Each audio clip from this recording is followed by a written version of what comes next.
Okay, good afternoon, everyone. We've got quite a few people joining us, so that we've had record numbers this year of people attending, but also just registering. So we had 113 people registered for this session, and we've got about close to 60 people so far. I anticipate more will join us as we go along. Um, Once again, I'm Julianne with the UC Davis Retiree Center. Amanda Seta is here also from the Retiree Center. And if you ever need anything or you're not quite sure who to call, the Retiree Center is a great resource for you.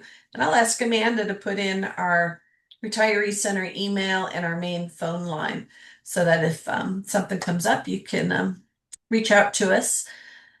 So just a couple of other things. As a reminder, we will be using Q&A strictly for this. We may send things out to you via chat, but for all questions, we'd like you to put those right in the Q&A, and we'll get to the questions at the end. We had a great session this morning with our staff that we're on today, and so it's really great if you can hang on, because what I find is I learn a lot from the questions that come through, because not everybody's retirement is exactly the same, but there's also little things that we sometimes find out. So anyway, it's a great session. I hope you'll hang on. So today we have Garen Solbach. I'm sure lots of you know Garen. He's been around a good long time. And then we have Nick Robledo. They are healthcare facilitators, and they are extraordinary at what they do. They're always so helpful and kind, and we really love partnering with them on this, but lots of things throughout the year. So I'm going to turn this over to Garen so we can get started. Thank you so much.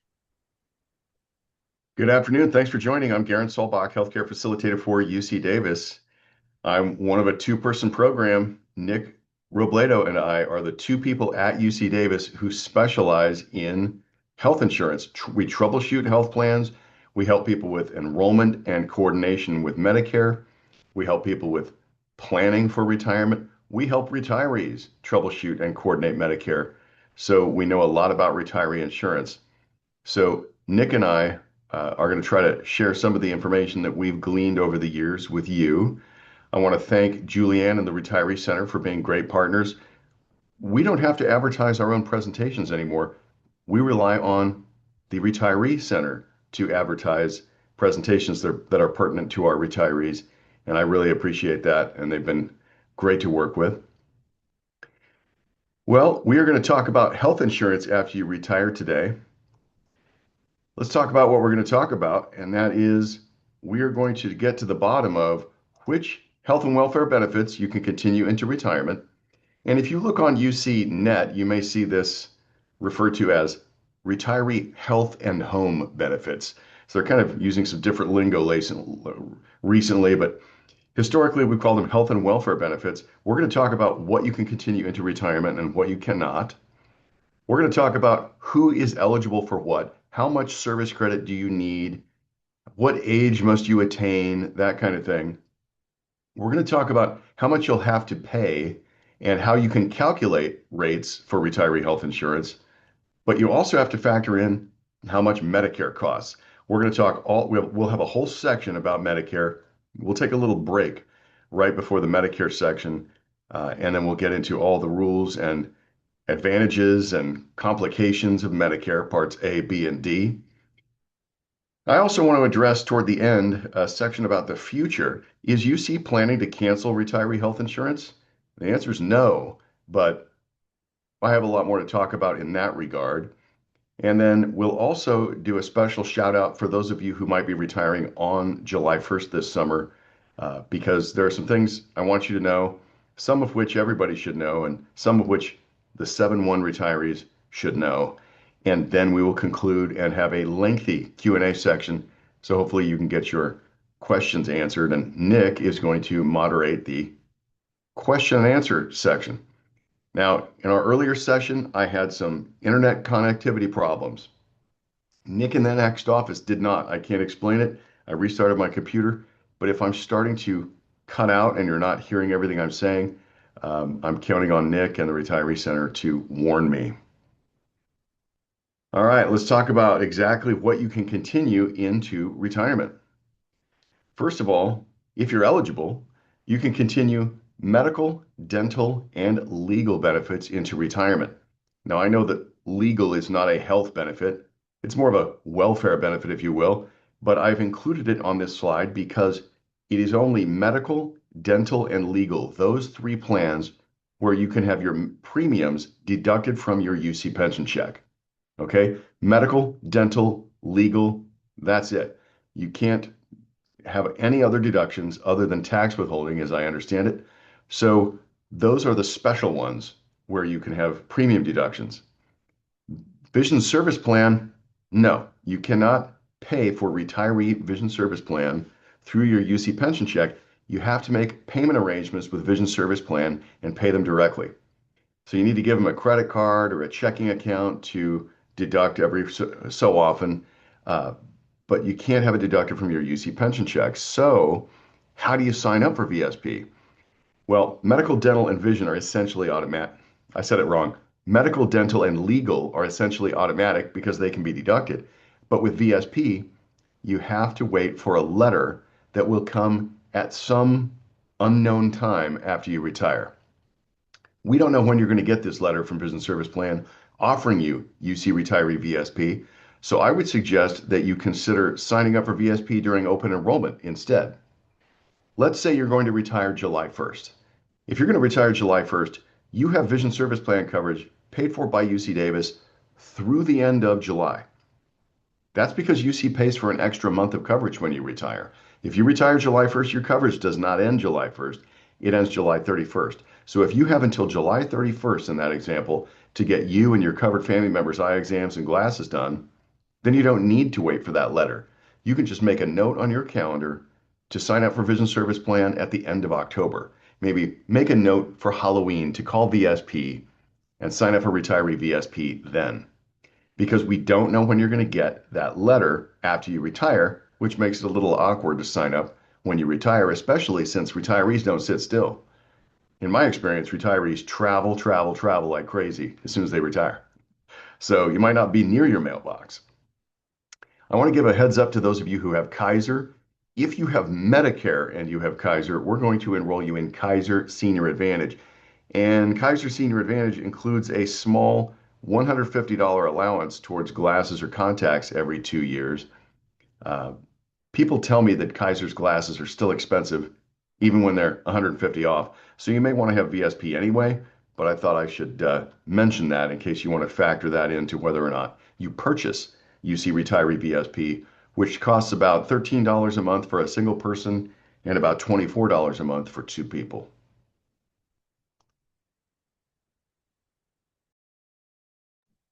Now, speaking of deductions from your retiree pension check, right now, when you're an employee, you look at your paychecks and your direct deposit statements on UC Path. When you're retired, that's a completely different database. You're going to use the retiree database, and your interface with that retiree database is the UC Raise portal. UC Raise, University of California Retirement at Your Service. That is your portal where you'll look at your direct deposit statements. You'll get your tax statements, which won't be W-2s, they'll be 1099-Rs. Those aren't pay, those are benefit income. And you'll use it to update your contact information, make open enrollment changes, designate beneficiaries, tweak your tax withholding. All that stuff is going to be on UC Raise, not UC Path. However, you will need UC Path one last time after you retire, and that is if you need to pay your taxes, you might need the previous year's W-2. Well, if your W-2 is under UC Path and not UC Raise, you're going to need to sign into UC Path at tax time to get that W-2. So in order to get into UC Path, it's important that when you go there, you click on, instead of University of California Davis employees, you click former employees when you go back to UC Path after you retire so that you can sign in and get that W-2 statement to combine with your 1099-R and whatever else to file your taxes.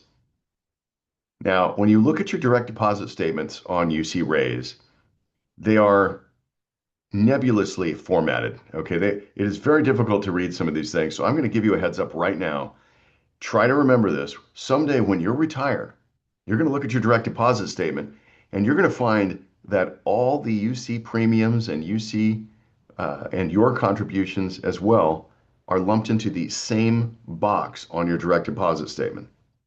So what you pay for your premiums and what UC pays for your premiums are both going to be in the same place, which makes it confusing. So let me translate some of these acronyms.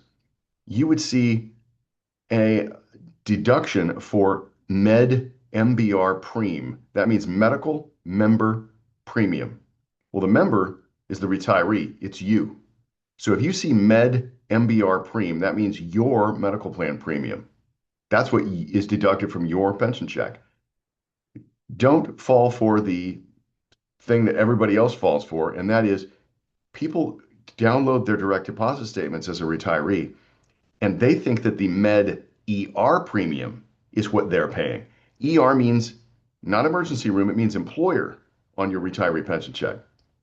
So ER is employer, which means UC. That means that's what UC is paying towards your premiums, not what you are paying. Both are lumped into the same box. It's badly formatted. Maybe they'll change it someday, but for now, member MBR means you. ER means employer, means UC when you're looking at those deductions and contributions. Something else to know when you're retired, you want to keep your contact information not just up to date with UC Rays, but also with the UC Davis Retiree Center. It's really important that if you change your email address or something like that, let the Retiree Center know because they advertise things that are important to retirees and to me are important for you to know. They advertise our presentations. And of course, just like we do for employees, every fall we put out streaming video explaining all the plans in detail. And the Retiree Center also hosts a fall meeting of the retirees and emeriti associations where we pretty much just talk about what are the changes for open enrollment. So if you go to our website during the fall at the end of October, you'll find streaming video explaining the plans in detail. But if you just want to know what the changes are, the Retiree Center will be hosting a video, also a Zoom webinar, where I'll talk just about the changes for the following year. All right, back to the other benefits, the welfare benefits, if you will. Identity theft protection through Experian, that continues essentially seamlessly. There's nothing for you to do. There's nothing for you to pay for. You'll still have that coverage into retirement. Accidental death and dismemberment, AD&D, is the ghastly named insurance that's like life insurance, but it only pays if you die in an accident or if you lose a certain number of fingers and toes or vision or you become a paraplegic or something like that. If you want to know how many fingers and toes you need to lose before the plan will pay, you can find that information on UCNet. And you can also find more information about how to continue AD&D coverage into retirement through direct payment to the Prudential. AD&D is not expensive. It only pays in the case of accidents. It doesn't pay in every death. So it's inexpensive compared to life insurance, and it is something you can keep up. Life insurance, though, that ends. So hopefully you won't need life insurance because there are two ways to convert it to an individual policy. Both are exorbitantly expensive, and I don't know anybody who has ever signed up for it because it's like house payments to keep that life insurance going. You're converting from a university plan to a whole or whole policy, and it's just very, very expensive, impractically expensive. So hopefully you don't need it. Disability insurance, well, that's supposed to replace your income when you can't work because you're not well, but I mean, the whole concept of retirement is that you're getting income while not working. So you should not need disability insurance. It ends the last day you're actively at work or on vacation. When it comes to the tax savings programs, the flexible spending accounts like the Health FSA or DepCare, the Dependent Care FSA, those end, as does TIP. TIP is that program that it stands for Tax Savings on Insurance Premiums. TIP is that program that puts your medical plan premiums on a pre-tax basis. That's not available to retirees either. The only way I know of to tax defer money when you're retired, and I'm no tax expert, but you can't do anything out of a UC pension check, which I already mentioned. But let's say you're in the Health Savings Plus plan and you want to contribute to an HSA. Well, there is a way to contribute to a health savings account if you are in the Health Savings Plus plan into retirement, and that is to transfer money from a checking or savings account to your HSA. Then at the end of the year, Health Equity, the company that manages the HSA money for us, think of them as the Fidelity of the HSA. They will issue a tax statement that makes anything you put in there federally pre-tax. But these programs end, so you will be paying your medical plan premiums on an after-tax basis. When it comes to auto insurance, home insurance, renter's insurance, boat insurance, whatever you might have through UC affiliates, you can continue those if, again, you arrange direct payment, but you won't be able to deduct the premiums from your pension check. And when it comes to those AFLAC style plans through the Prudential, the accident, critical illness, and hospital indemnity plans, those are not available to retirees. Pet insurance, however, is.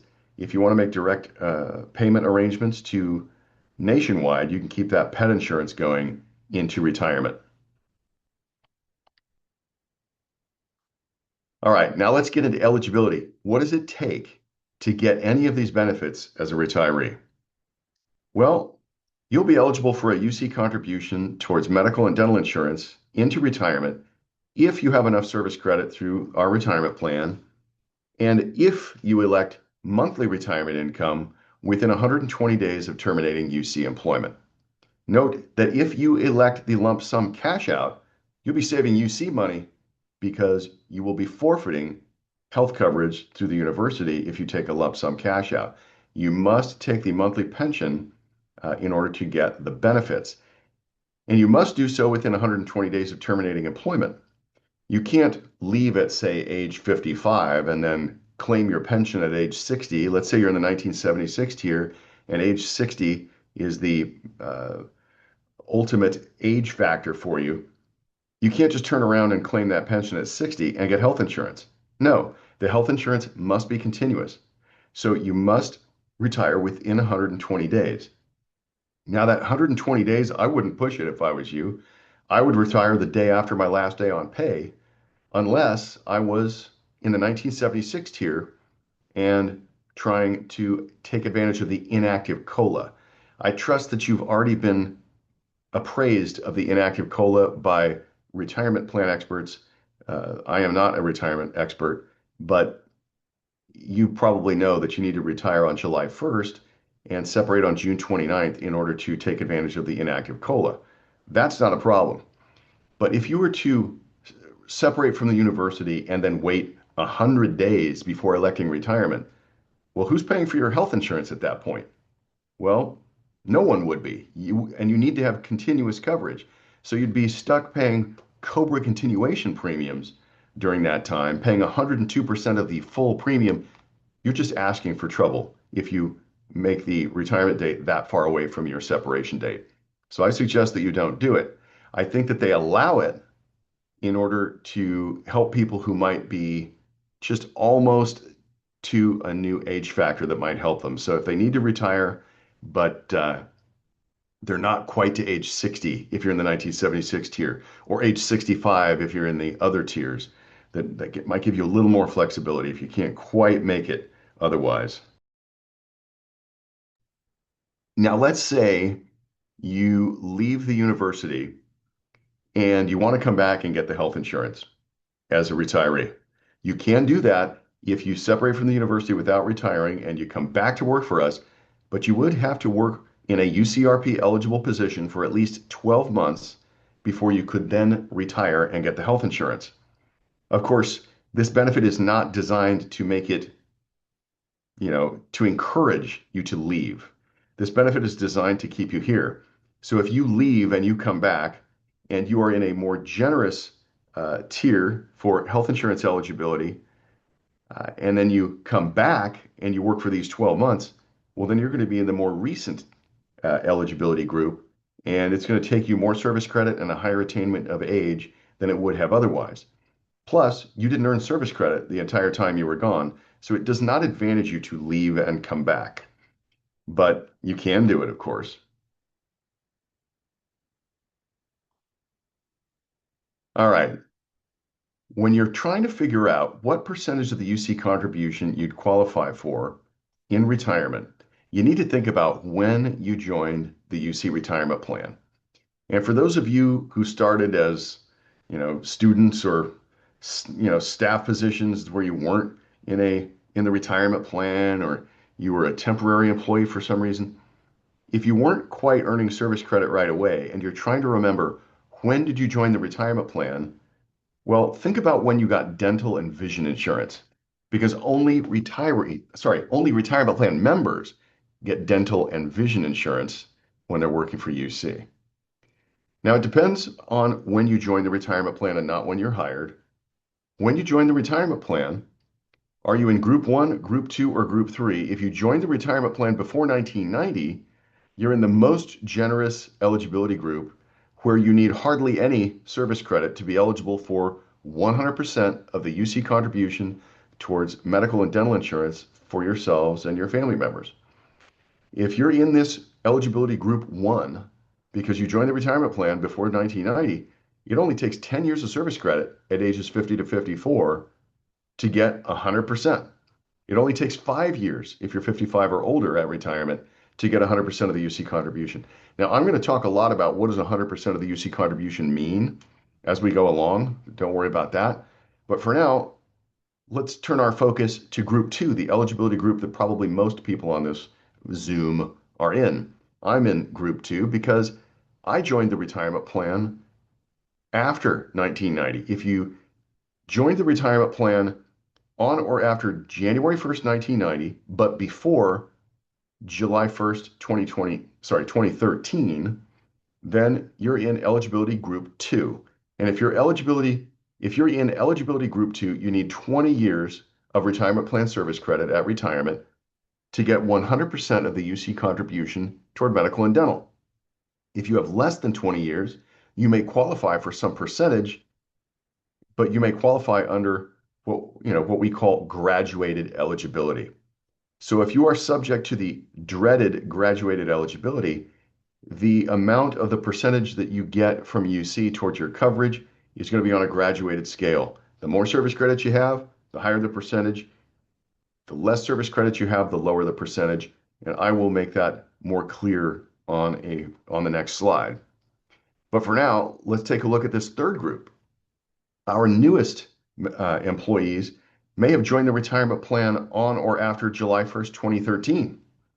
If they did, they're in eligibility group 3 for retiree health, which involves a more extreme graduated eligibility scheme where not only do you need 20 years of retirement plan service credit to get 100%, you must also be at least age 65 to get the 100%. If you are under 20 years, you don't get 100%. If you are under age 65, you don't get 100%. It's on a sliding scale, a graduated scale. And in fact, there is no UC contribution unless your retirement age is at least 56 if you are under group 3. Regardless of the eligibility group, remember, everybody has to retire within 120 days of separating from the university, okay? Don't forget that. But now It let's was a dive pretty deep. long cutout, Garen. Sorry. Okay, so I'm not sure what I didn't say to you, but I want to dive into eligibility group 2 in a little more detail so that you can try to figure out what percentage of the UC contribution you might qualify for. So this is for people who joined the retirement plan January 1st, 1990 to June 30th, 2013. When you take a look at this table, I want you to remember that for retiree health eligibility purposes, the percentage of UC's contribution is based on full years of retirement plan service credit, no fractional years of service credit. Okay, it doesn't round up. 14.9 years of service credit does not round up to 15. So watch out for that. But if you were ever in a position that allowed you to accrue sick leave, you want to definitely hoard that sick leave because sick leave converts to service credit at retirement. So factor in the sick leave and then think about what full years of service credit you would have at retirement. to determine your eligibility. Now remember, 20 years gets you 100%, and you're not subject to graduated eligibility. But if you have less than 20 years, let's take a look at the chart. First of all, if you have less than 5 years of service credit, you don't get a contribution. And that should be obvious. I mean, you can't even get a pension if you can't retire and get a pension and health insurance if you have less than 5 years of service credit. But for those of you who may have joined our retirement plan at a late age, now I did not say old. If you join our retirement plan at a late age and you retire in Group 2 with less than 10 years of service credit, then you may still qualify for 50% of the UC contribution if you meet the rule of 75, is what we call it. If you retire with 5 to 9 years of service credit and your age plus your UCRP service credit equals at least the number 75, then you're going to qualify for 50% of the UC contribution toward medical and dental. Otherwise, you're not eligible and you need to get 10 years. So if you retire at age 68 with 9 years of service credit, 68 plus 9 is more than 75, so you would be eligible for 50%, even though you didn't have 10 full years. So the rule of 75 may help some of you, but most of us will have 10 or more years of service credit at retirement. And the way it works is that 10 years gets you 50% of the UC contribution.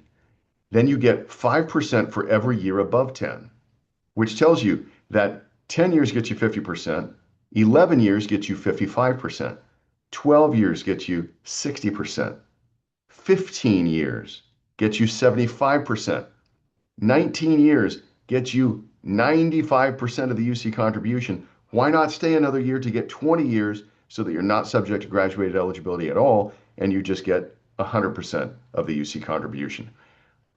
These benefits are designed to make it difficult to leave. It's to attract and retain employees. And this is the retain part. We're trying to get the hooks in you and keep you here and keep your depth of experience working for us as long as possible. But let's say you're not in Group 2. Let's say you're in Group 3 because you joined our retirement plan more recently, on or after July 1st, 2013. If you join the retirement plan after that, on or after that day, again, you need to have full years of service credit. They don't round up, and you can include sick leave if you ever earned it. But it's a more extreme graduated eligibility that it takes into account your age and your service credit.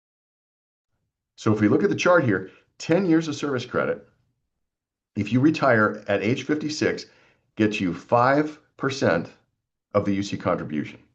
Okay, this is unaffordable, all right? One thing you should know is that health plans through the University of California are rich. They are nicer than you could probably get elsewhere, except maybe the state, maybe the military. But rich health benefits are expensive health benefits. They have high premiums. Our plans are not low premium plans. So if you only have 5% of what UC will pay towards health insurance, that does not make them affordable. You can buy them if you want, but they are going to be very expensive. So be aware that although these benefits are available to you, you may not want to take advantage of them. You should probably stay longer if you can and qualify for a higher percentage. Again, the idea is to attract and retain. So 10 years at age 56, 5%, not very good. Age 60, 25% of the maximum contribution toward medical and dental, still not very good. But if you retire at age 65, you could at least get 50%, and now things are starting to become more affordable. Of course, affordable is in the eye of the beholder, so you figure things out as you will as you do your retirement planning. I'm going to make sure that before we're done, we talk about exactly how you can calculate your premiums for yourself based on 2026 rates so that you can determine what is affordable for you. But as you can see, 10, 15, 20 years, at age 56, you're getting very little of the UC contribution. At age 60, 20 years will get you 50% of the UC contribution, and that's pretty good. But at age 65, 15 years gets you 75%, 20 years gets you 100%. So the longer you're here, the better. The older you are at retirement, the better. Now, as you think about this, remember, This includes people who retired after a break in service, unless they retired. Okay, so what that means is if you leave because you are too young really to stop your career, but you go work for somebody else and you want to come back and claim our benefits. So let's say you left at age 55 and you came back at age 65 and you wanted to and you tried to claim your benefits. Again, you would not get health insurance at all unless you came back to work for us for at least 12 months in a UCRP eligible position. But let's say you were in group 2 before. Now that you left and came back, you're in group 3 because you joined a retirement plan on or after July 1st, 2013. So you're in this scheme and not the previous scheme for group 2 eligibles. Now think about rehired retirees, people who retire and take the pension. Okay, you can come back, but you have to stop your pension. All right. If you are a rehired retiree who is getting a pension but stops their pension to take a fully benefited position, maybe the chancellor pulls you back for a big project, maybe you have something you decide you want to get done, or a department desperately needs you, you can stop your pension. You can uh, come back to work as an active member of UCRP. And then when you re-retire and claim your pension again, you'll be retaining your original Group 1 or 2 eligibility. So rehired retirees who stop their pension, they do retain their Group 1 or Group 2 privileges if they leave and come back and stop their pension. It's people who don't claim the pension when they leave, they're going to be in Group 3 when they come back. And again, they have to work for at least 12 months in a UCRP eligible position to have health benefits at all. I hope that made sense. It seemed like a lot of words. Now I want you to gaze upon this bar chart. You're going to see this bar chart or a version of it several times throughout this presentation as I try to make various points. But the thing that I really want you to focus on this chart is the gold bar. We are all working towards the gold bar, which represents the UC contribution towards medical and dental insurance for ourselves and our family members. This bar chart represents 100% of the UC contribution. So this is somebody who is not subject to graduated eligibility. This person gets 100% of the UC contribution. So they get the full gold bar. But the blue and red bars, those columns represent sample medical plan premiums, with the blue column being a non-Medicare medical plan premium and the red column being a Medicare coordinated medical plan premium. Those plans tend to be lower in price. So you'll notice that your premiums are higher than what UC will pay. The blue bar is higher than the gold bar, the maximum UC contribution. Okay? That's just how it's working now. While you're working here, all of our medical plans this year cost more than UC will pay. So whatever medical plan you're in, even though you're getting 100% of the UC contribution, it's still higher than what UC is willing to pay. So you do have a premium to pay. Same thing when you're retired, but especially if you don't have Medicare, the plans cost more when you're retired. Let's focus on this net cost here. Now, I want you to think about that net cost on this chart while we look at the actual numbers on the next slide. Here we have example A, someone who gets 100% of the UC contribution. They are not subject to graduated eligibility because this employee is retiring with 20 years of service credit and they're in group 2, so they get 100%. No graduated eligibility. They are in HealthNet, the UC Blue and Gold HMO, and they are covering a spouse. So we're talking about premiums for 2 here, okay? Now, if you can believe it, even though it's an HMO, HealthNet, the UC Blue and Gold HMO, costs almost $2,500 a month for 2 people, $2,449.31. That's amazing to me. But the maximum UC contribution that UC will make to a retiree and spouse is $16.21.82, significantly lower than the $24.49 needed. That leaves a balance of $827.49 per month. So this retiree's pension check would be reduced by $827 a month to pay for their and their spouse's premiums for Health Net. 827. Okay, that's more than you'd pay as an active employee. So I will explain toward the end of the presentation, I'll talk a little bit more about the UC contribution and how they calculate it as best I can. I don't have the details, but suffice it to say that the UC contribution toward retiree health is not as high as it is toward employee health. And so if you are non-Medicare, you're going to find that the premiums when you're retired are definitely higher than they would be if you were working. So not always. Sometimes if you're in a high salary band, you may find that the retiree premiums are lower because UC does not salary band retirees, meaning we don't charge higher income employees more to offset costs for lower income employees because we don't know how much retirees make. All we know is what we pay them in a pension. And of course, your UC pension is only part of the retirement, your whole retirement plan. I mean, you've got Social Security, you've got retirement savings accounts. You might have other sources of income that we don't know about. So we don't know who's rich and who's poor. We don't salary band retirees the way we do for employees. Medicare does, but we'll talk about that later. But this is an example of somebody who retired with 20 years. They get 100%. 827 a month is more than you might have expected for an HMO. But now that you know that it's that much, you can budget for that, or maybe stay longer so that you get closer to Medicare to bring those costs down. We'll talk about Medicare in a little bit. But now I want to circle back to that bar chart. This time, the gold bar, the UC contribution, is cut in half.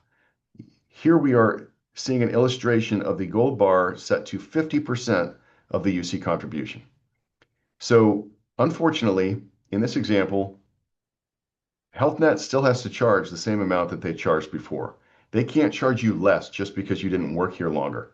Okay? It's the same premium either way, but it's not the same UC contribution.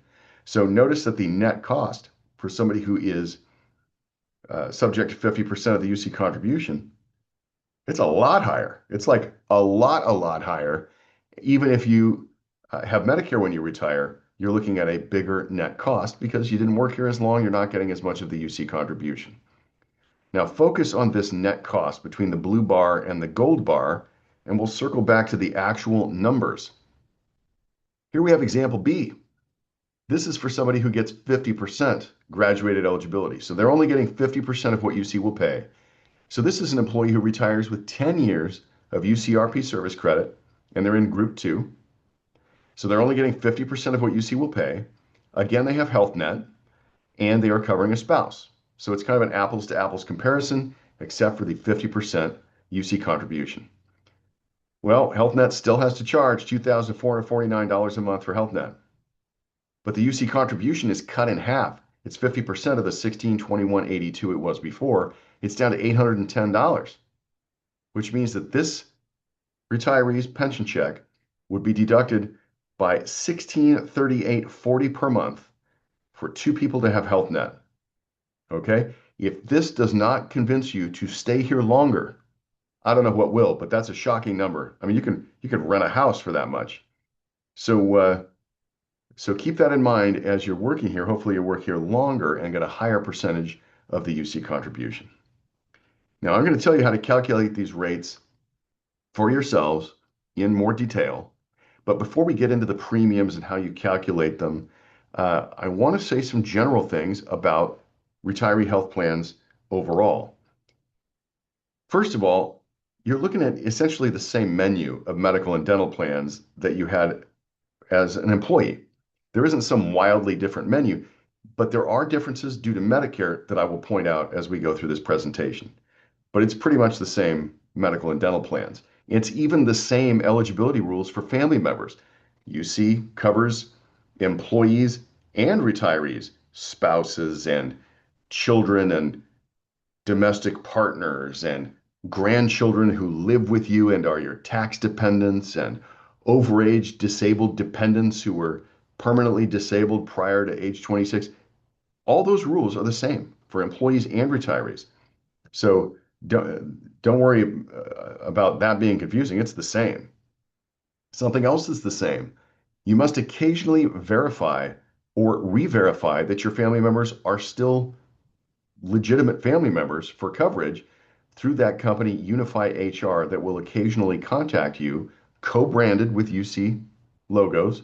But Unify HR, when you see mail or email from Unify HR, that is the company that UC is paying to figure out, are you still married to that spouse? You know, we've had way too many employees get a divorce and fail to disenroll their ex for years. And UC would spend hundreds of thousands of dollars on these people. So we pay Unify HR to occasionally re-verify that you're still married to them. Or let's say you get married after you retire, you know, maybe 3 months later, after adding your new spouse to your health insurance, you might get contacted by Unify HR looking for a marriage certificate. That kind of thing you should expect and be sure to respond to. Okay. Now, one of the very valuable features of UC benefits are survivor benefits. As you may know, if you predecease your spouse, if they qualify for a survivor's pension in the event of your death, they also get the health coverage.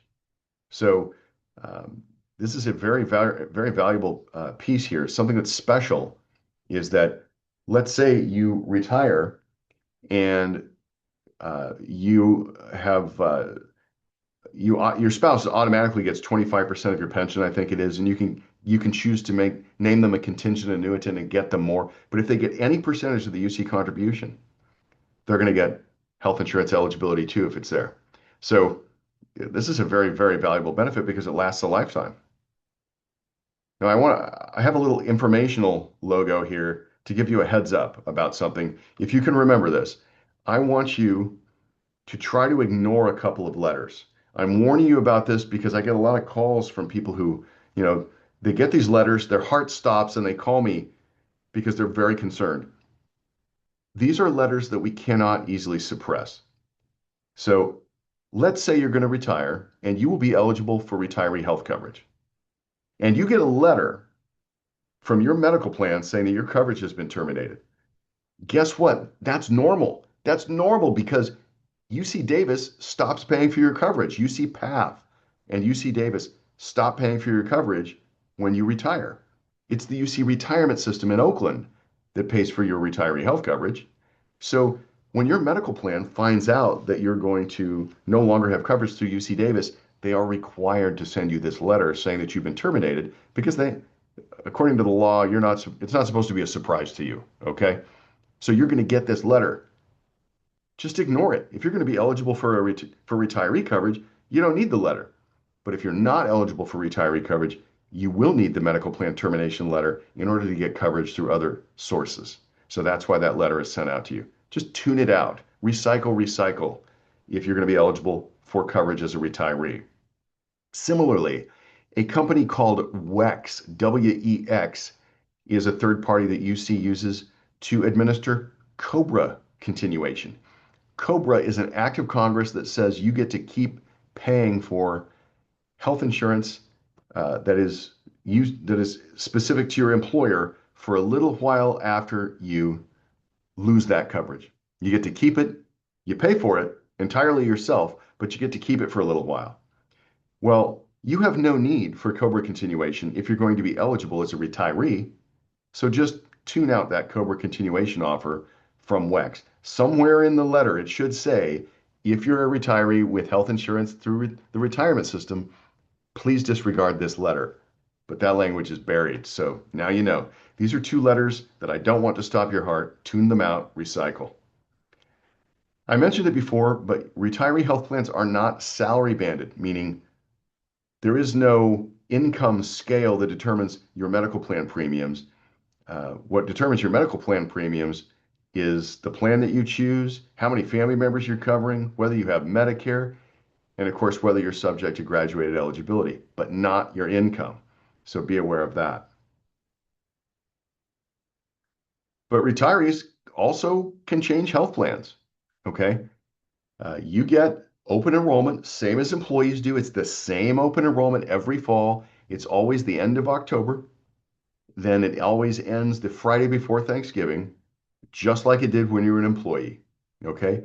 But it's UC's open enrollment that matters to you. not Medicare's open enrollment. If you're going to be eligible for Medicare, you can just tune that out if you're covered by UC retiree health coverage, unless you're covered by VIA benefits, which we'll talk about in the Medicare section. Because at UC, you don't live in the real world. You live in the UC world where insurance is better. So you can tune out Medicare's insurance open enrollments because what matters to you almost every time is UC's open enrollment in the fall. And just like when you're an employee, if you make an open enrollment change, it's effective January 1 of the following year. You may want to know that you can freely suspend your medical and or dental coverage as a retiree, and you can get back in during a future open enrollment, or you can get back in if you experience what we would call an involuntary loss of coverage, which is when you lose other coverage involuntarily. For example, let's say you retire from UC, your spouse is still working and can get you a better deal on health insurance while they're working.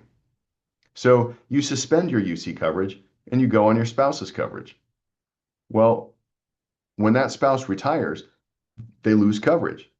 Most employers don't offer retiree health coverage, so we're going to assume that they're not eligible as a retiree. So you both are going to lose coverage and you're going to need UC coverage.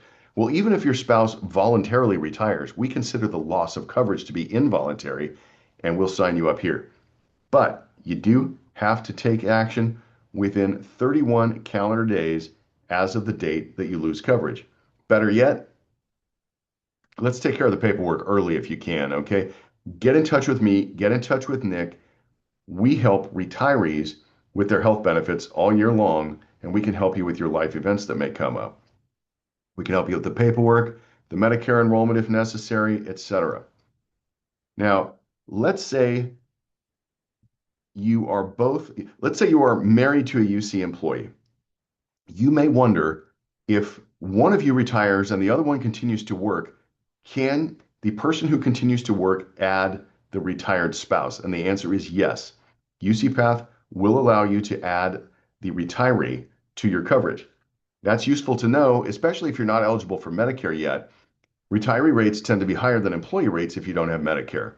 So if you don't have Medicare yet, and it would save you money to be bundled up under your spouse's coverage rather than covering yourself, the employee who continues to work for UC can add you through UC Path. And then you would just suspend your retiree coverage until you want it again someday. Now back to that 31-day PIE, or period of initial eligibility, your window of opportunity to make changes during life events. Well, those life events include the addition of new family members. So if you have a grandchild that is your tax dependent that comes to live with you and you need to add your grandchild, you need to add your new spouse, maybe you adopt a child, anything like that comes up, give me a call, give Nick a call, we'll help you with the paperwork. But keep in mind, you have a 31-day window for all of these life events. If you miss the window, you're going to have to wait for open enrollment in many cases. I mentioned involuntary loss of coverage already. Notice this bullet down here. If you or a covered family member obtain Medicare and you're covered by an incompatible plan, you will have a window of opportunity to change plans at that time. This involves the Health Savings Plus PPO. So the Health Savings Plus PPO through Blue Shield this year, it's a high deductible health plan designed to be compatible under IRS rules with health savings accounts. And Medicare is not compatible with health savings accounts because under IRS rules, you cannot have anything but medical coverage that is high deductible and compatible under IRS rules with HSAs. Well, Medicare's deductibles are too low. Any part of Medicare makes you ineligible to contribute to an HSA. And there is no Medicare version of the Health Savings Plus PPO plan. So what that tells you is that if you're in the Health Savings Plus PPO plan and you retire, and someday when you become eligible for Medicare, we're going to let you change any Medicare plan you want. It's like we have to give you your own personal open enrollment to choose any medical plan you want. Call me, call Nick. We will help you with that paperwork and help you decide on plans.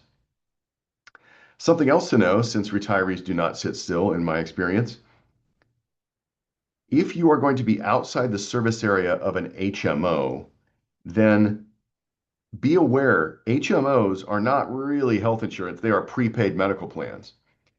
An HMO is an insurance arrangement where the insurance company prepays a medical group to take care of you. And that medical group, that's in a specific geographic location. So geography is destiny with HMOs. So if you are going to move or travel outside the service area of an HMO for more than 2 months, you are supposed to change medical plans to health insurance that will cover you where you're going. And we will help you with that as well. Now, let's say you're going to go spend, I don't know, you're going to go spend 6 months living in Boston with your new grandbaby or something like that. And then you come back to California and you want to switch back to your HMO, you can do that, or you could just stay with your the PPO that you switched to. But just understand that if you're in an HMO like Kaiser or HealthNet, they're not obligated to pay your claims if you are outside their service area for more than 2 months. Don't get me wrong, you're still covered for emergencies for up to 2 months and some urgent care, but no follow-up care. You're gonna have to fly back to California to get your stitches taken out, that kind of thing. Now we get to the point where I can tell you how you can calculate exactly what you're going to pay for health insurance as a retiree. Now, this slide refers to two Excel spreadsheets that you can download on the Healthcare Facilitator Program website. The UC Retiree Premium Estimator, this Excel spreadsheet will let you calculate rates within a penny of accuracy, but it also serves as a way for you to figure out what the percentage is of the UC contribution that you might qualify for. So I know that we reviewed the Group 1, the Group 2, the Group 3 eligibility earlier, but you still may be wondering, what percentage of the UC contribution would I get if I retire this year or next year or the following year? This tool is going to help you determine the percentage of the UC contribution you get, whether it's 100% or less, and it's going to tell you what your premiums are for medical and dental, no matter how many family members you're covering, no matter whether some family members have Medicare and some family members don't, etc. It handles all the combinations that you might need. It also has a feature where if you click the tab at the bottom, there are two tabs to the spreadsheet. The second tab will compare all the medical plan premiums side by side so that you compare the different rates under different family member categories and, side by side, how much does UC Care cost versus Health Savings Plus versus HealthNet, that kind of thing. And if you're eligible for Medicare, it doesn't include the Medicare rates. You have to consider the Medicare premiums that you or a spouse might pay separately. But to make that easy, we link to my favorite medical plan chart. From within the spreadsheet, we link to the Medicare website. My favorite Medicare premiums chart is linked to. It's my favorite because I think it's the easiest to read that you'll find. So take a look at the Medicare premiums chart as you factor in all your costs as you plan for retirement. But there's another Excel spreadsheet that you might use as an employee or retiree, and that's the UC Medical Plan Availability tool. If you download this Excel spreadsheet, it will tell you what medical plans are available where. So, for example, I mentioned that geography is destiny with HMOs. Did you know that HMOs are only available in about half the counties in California, the urban counties, because HMOs don't function well in rural areas? So, if you want to know whether an HMO is going to be available, you can use this tool by entering a California zip code and overlapping county, and this tool will tell you if an HMO is available. It'll tell you where the PPOs are available, and it will tell you if you're subject to VIA benefits. It'll help you understand what plans are available where. So let's say you live in Sacramento now, but you're thinking about moving to Chico to be near the Sierra Nevada Brewery, one of the crown jewels of the state of California. Well, HMOs don't exist north of, say, Santa Rosa, Woodland, or Roseville. So, I mean, you move to Chico, you will have to change out of an HMO to health insurance. So be aware of that. Anyway, this tool will help you understand those things. Now, I also want to warn you about the availability of retiree health coverage if you are rehired by the university. So that's what this red warning triangle is about. Let's say you retire from the university and you are thinking about coming back on recall, or coming back to work on a grant, work on a special project, whatever it might be. Be warned, if you separate from the university and retire, but then you come back to us within 6 months of retirement, if it's within 6 months, you will still be eligible for health coverage as an active employee if you were eligible when you left. So this 6 months is critical. If you can wait until after 6 months, you won't have to deal with this.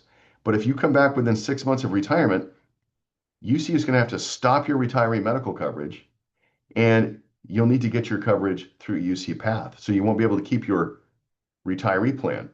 Now, this may be okay with you if you're not eligible for Medicare, because as we've already discussed, retiree plans cost you more in most circumstances than employee plans. So if you don't have Medicare, it might save you money to get coverage through UC Path and not the UC retirement system. But if you have Medicare, you need to understand that our Medicare plans tend to be better than any active employee plan. Our Medicare plans for UC retirees have more flexibility.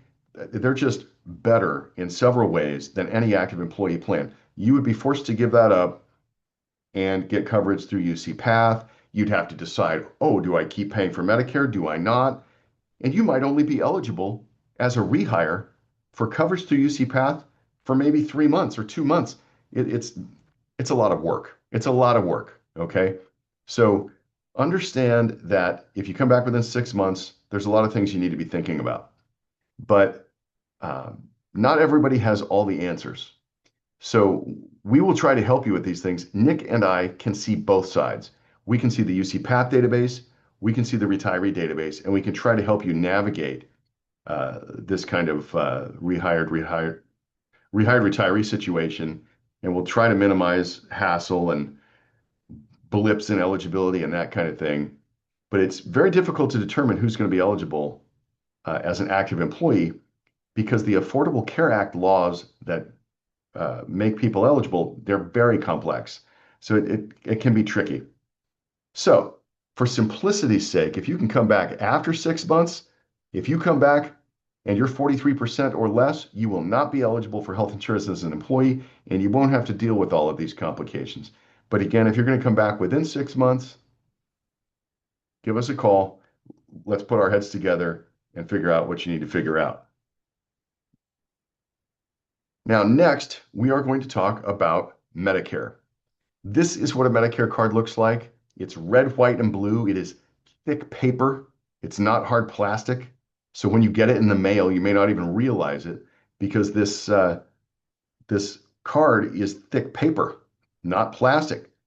I like to joke that it should be green because Medicare is worth a lot of money. We're going to talk a lot more about Medicare, but for now, let's take a break and come back at 2:10 p.m. So let's go ahead and take a little bio break. I will be right back here. We'll finish up starting at 2:10 p.m. Thanks, Karen.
All right, it's 2:10 on my clock. Hopefully everybody was able to address their biological imperatives.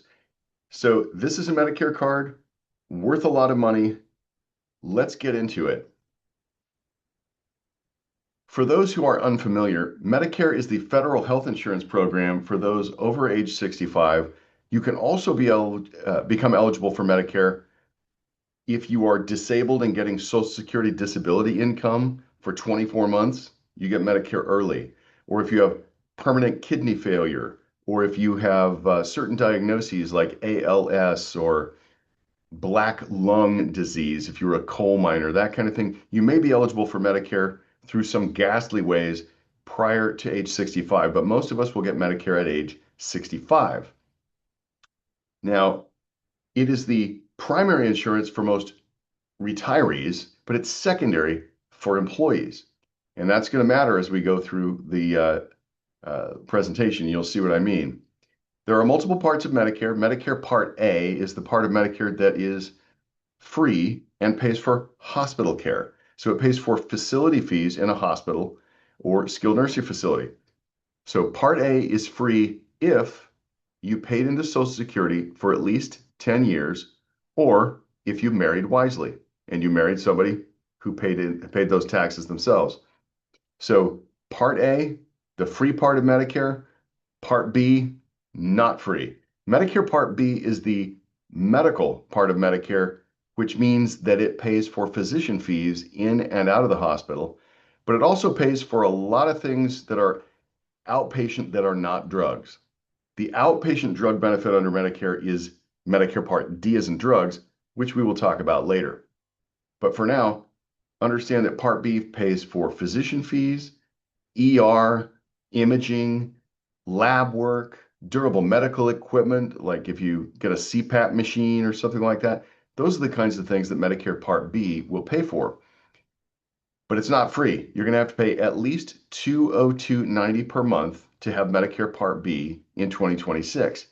And you'll pay even more if you are in the top 7% of earners in the United States.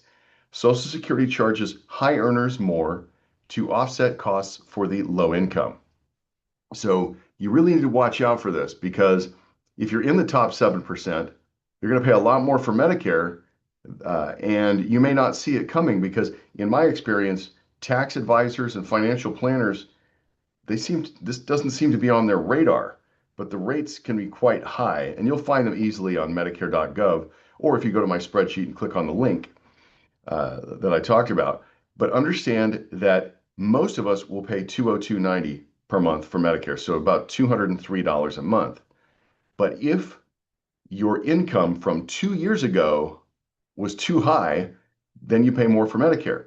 They always use 2-year-old information to determine who's high income because no one has done their taxes in January when Social Security has to set premiums in January. So that's why they use 2-year-old tax information. People have until April 15th to do their taxes. So in 2026, they're looking at your 2024 adjusted gross. They actually call it the modified adjusted gross income because they take into account not just your AGI, but also any tax exempt income that you get. If you get tax-free income, maybe from a tax-free municipal bond or something like that, they'll factor that into your income as well. But for most of us, just think about your AGI. 2 years ago, if you were filing a tax return singly, if your adjusted gross was above $109,000, you're going to pay more for Medicare.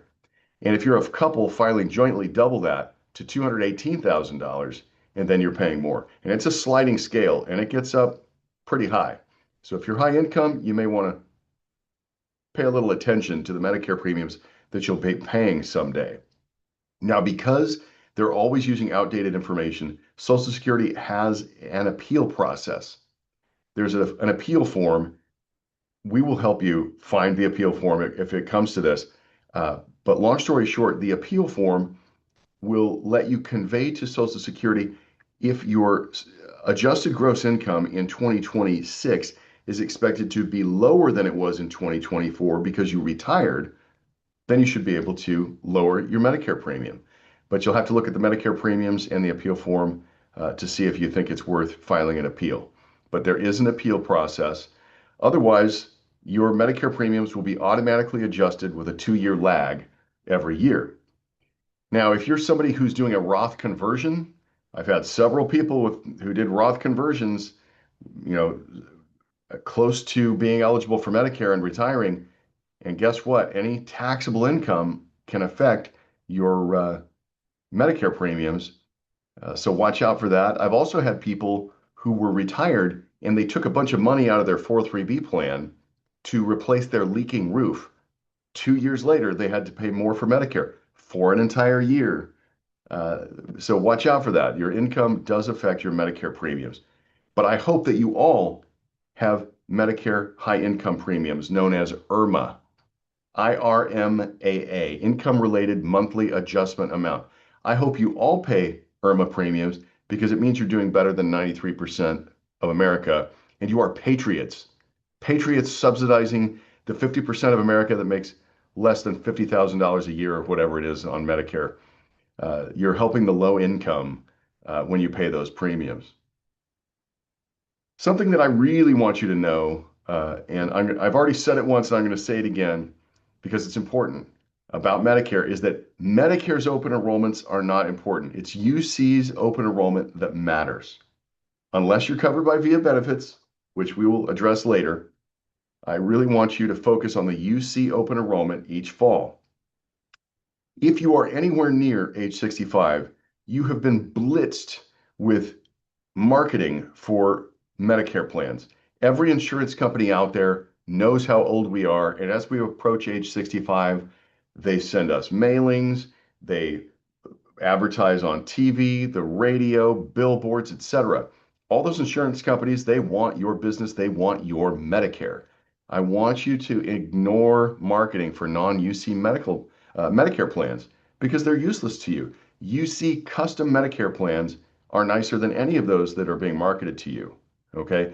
They don't apply to you. Remember, you don't live in the real world. You live in the UC world where things are better. So ignore that marketing, recycle, recycle. You should know that UC relies on Medicare to offset the cost of health insurance, not just for Medicare retirees, but also for active employees. And here's how. Medicare directly subsidizes the premiums of our retirees who have Medicare. I mean, either Medicare's paying the premiums as the primary payer, and one of our plans is paying second, so it can charge less, or Medicare is paying one of our plans to cover you. Either way, Medicare is bearing the brunt of the cost. That really brings premiums down and benefits up.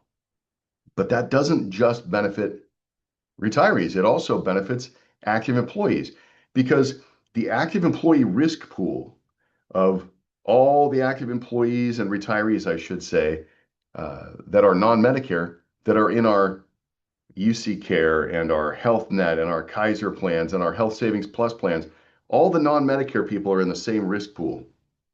It is the oldest and the sickest and the disabled that are covered by Medicare and that tend to retire and have Medicare subsidize their coverage. So in that way, Medicare is indirectly bringing our employee premiums down because the people that are too sick to work, well, they're not covered in our same risk pool. They're covered by Medicare as retirees usually.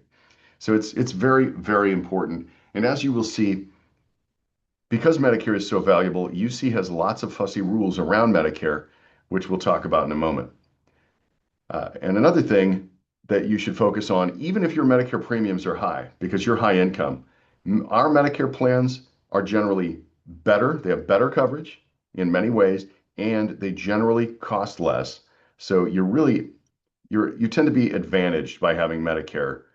So if you're thinking about retirement and you're thinking about what goals should I try to attain, obviously pension-wise, you want to focus on what's your maximum retirement age. When you're talking about health insurance, you want to focus on when can I get 100% of the UC contribution. But another thing you might focus on, especially if you're not super high income, is when am I going to get Medicare?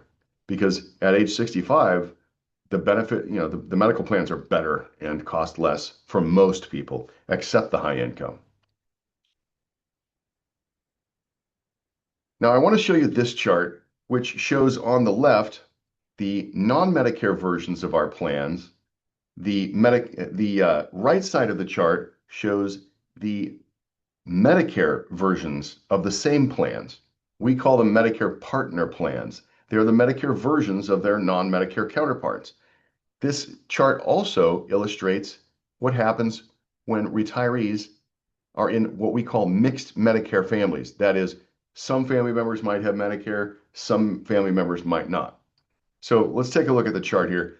On our left, the non-Medicare plans are UC Care through Blue Shield of California, UC Blue and Gold HMO through Health Net, and Kaiser. Their Medicare counterparts are on the right. And if you retire past age 65 with Medicare, you're going to transition from the non-Medicare to the Medicare. So let's say you retire, you're 65, and you have UC Care when you retire. We're going to switch you over to the UC Medicare PPO. That is the Medicare counterpart plan. There really isn't a decision for you to make. You don't get to choose plans per se. You must go to the Medicare counterpart to your current plan. So you would be going from UC Care to the spectacular UC Medicare PPO plan, which is an Anthem Blue Cross Medicare supplement plan. Now, if you have Health Net, and let's say you're retired, but then you turn 65, you're going to get Medicare, and we're going to upgrade you from Health Net to the UC Medicare Choice. Actually, all of these Medicare plans are upgrades compared to their non-Medicare counterparts. So understand that if you retire and then you turn 65 and you have Health Net, the UC Blue and Gold HMO, once you get Medicare, you won't have Health Net. You'll have United Healthcare, and you won't have an HMO. You'll have actual health insurance where no one is prepaid to take care of you. You'll have the United Healthcare Medicare Advantage PPO called UC Medicare Choice. And we're going to talk more about what Medicare Supplement and Medicare Advantage plans do. But for now, let's look at Kaiser. If you have Kaiser and you're covering a spouse, and that spouse is over 65 and you retire, they need to enroll in Medicare, we'll help them with it, and we'll enroll them in Kaiser Senior Advantage, the Medicare counterpart to the non-Medicare Kaiser. Now, all of these red Medicare plans have features that the non-Medicare plans do not. UC Medicare PPO, for example, that plan is so nice that you could literally get a $9,000 pair of hearing aids and fall down the stairs in Paris and get weeks of physical therapy on your torn rotator cuff before coming back to the United States for your kidney transplant, and you still wouldn't pay more than $1,500, not including drugs, but the copays for drugs are nice and low. I mean, with UC Care, your out-of-pocket maximum, you're risking every year $7,600. So this plan is far and away a better plan. UC Medicare Choice, it's not an HMO. It lets you go to any Medicare provider. You have a lot more control over your health care when you're in a plan like that compared to an HMO, because HMOs are prepaid medical plans limiting you to one prepaid medical group. Okay, so UC Medicare Choice, automatically an upgrade because you have access to hundreds of thousands more doctors than you did with the HMO. Plus, they throw in free fitness clubs. A lot of Medicare Advantage plans throw in free fitness clubs as a way to attract a healthier membership. Kaiser Senior Advantage does it. You get free fitness clubs if you're in Kaiser Senior Advantage as one of our retirees. So just as an example, all of these plans have features that are stronger than their non-Medicare counterparts. Another advantage of Kaiser Senior Advantage over regular Kaiser is that the hearing aid benefit pays out $2,500 per aid per ear rather than $1,000 as the regular Kaiser does. So they all have their little advantages, whether they're Advantage plans or not. But before we get into Advantage versus Supplement, let's circle back to my favorite bar chart, okay? Again, we are looking at a representation of someone who gets 100% of the UC contribution. They are not subject to graduated eligibility. The gold bar is set to 100, but I want to focus on the red sample premium for somebody who has a Medicare coordinated medical plan. Notice that there is a smaller net cost than if they didn't have Medicare, but let's look at that smaller net cost in more detail. Here we have example C, Medicare Partner Plan. This is where somebody is going to be in the Medicare Partner Plan of the plan that they had when they were working. So we have an employee who retires with 20 years of service credit. They're in group 2, so they get 100% of the UC contribution, no graduated eligibility to deal with. This time they are retiring with UC Care through Blue Shield of California. They are covering a spouse and both have Medicare. Okay? So they have UC Care, but they have Medicare. So we're going to put them in the UC Medicare PPO, a major, major upgrade. Now, the total medical plan premium for UC Medicare PPO through Anthem Blue Cross, that's right, you're going from Blue Shield to Blue Cross here. It's $1,145.20 per month. The most that UC will pay, the maximum UC contribution is $1,024.32, leaving a net premium of only $120.88 for that retired couple. So this retiree will have $120.88 come out of their pension check to pay for their and their spouse's Anthem Blue Cross UC Medicare PPO supplement to Medicare. Okay? But that's not everything that they have to think about. They also have to think about how much they're paying for Medicare. In this example, they are of normal income and they are both paying the $202.90 premium for Medicare Part B. Well, that means that their outlay for Medicare is $405.80 per month for Medicare. So if they're paying $405.80 for Medicare and $120.88 a month for UC Medicare PPO, their total outlay is $526.68 a month for spectacular coverage, better than any active employee could have. Now, you might be wondering, you may understand that the $120.88 is coming out of that retiree's pension check, but how do you pay for Medicare? Well, if you have Medicare and you're paying a premium for it, it is usually deducted from your Social Security check. But if you're not getting a Social Security check, you're going to be billed quarterly by Medicare. They'll send you a whopper of a bill, a tripled up bill every quarter. And I would encourage you to never pay a Medicare premium bill with a paper check in the mail. Medicare's too important.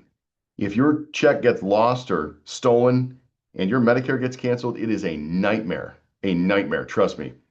So I would always encourage people who don't get Social Security income to pay their Medicare premiums at first using mymedicare.gov. You can pay electronically using Medicare's website. It's not too hard. But I don't want you to have to do that every month or every 3 months.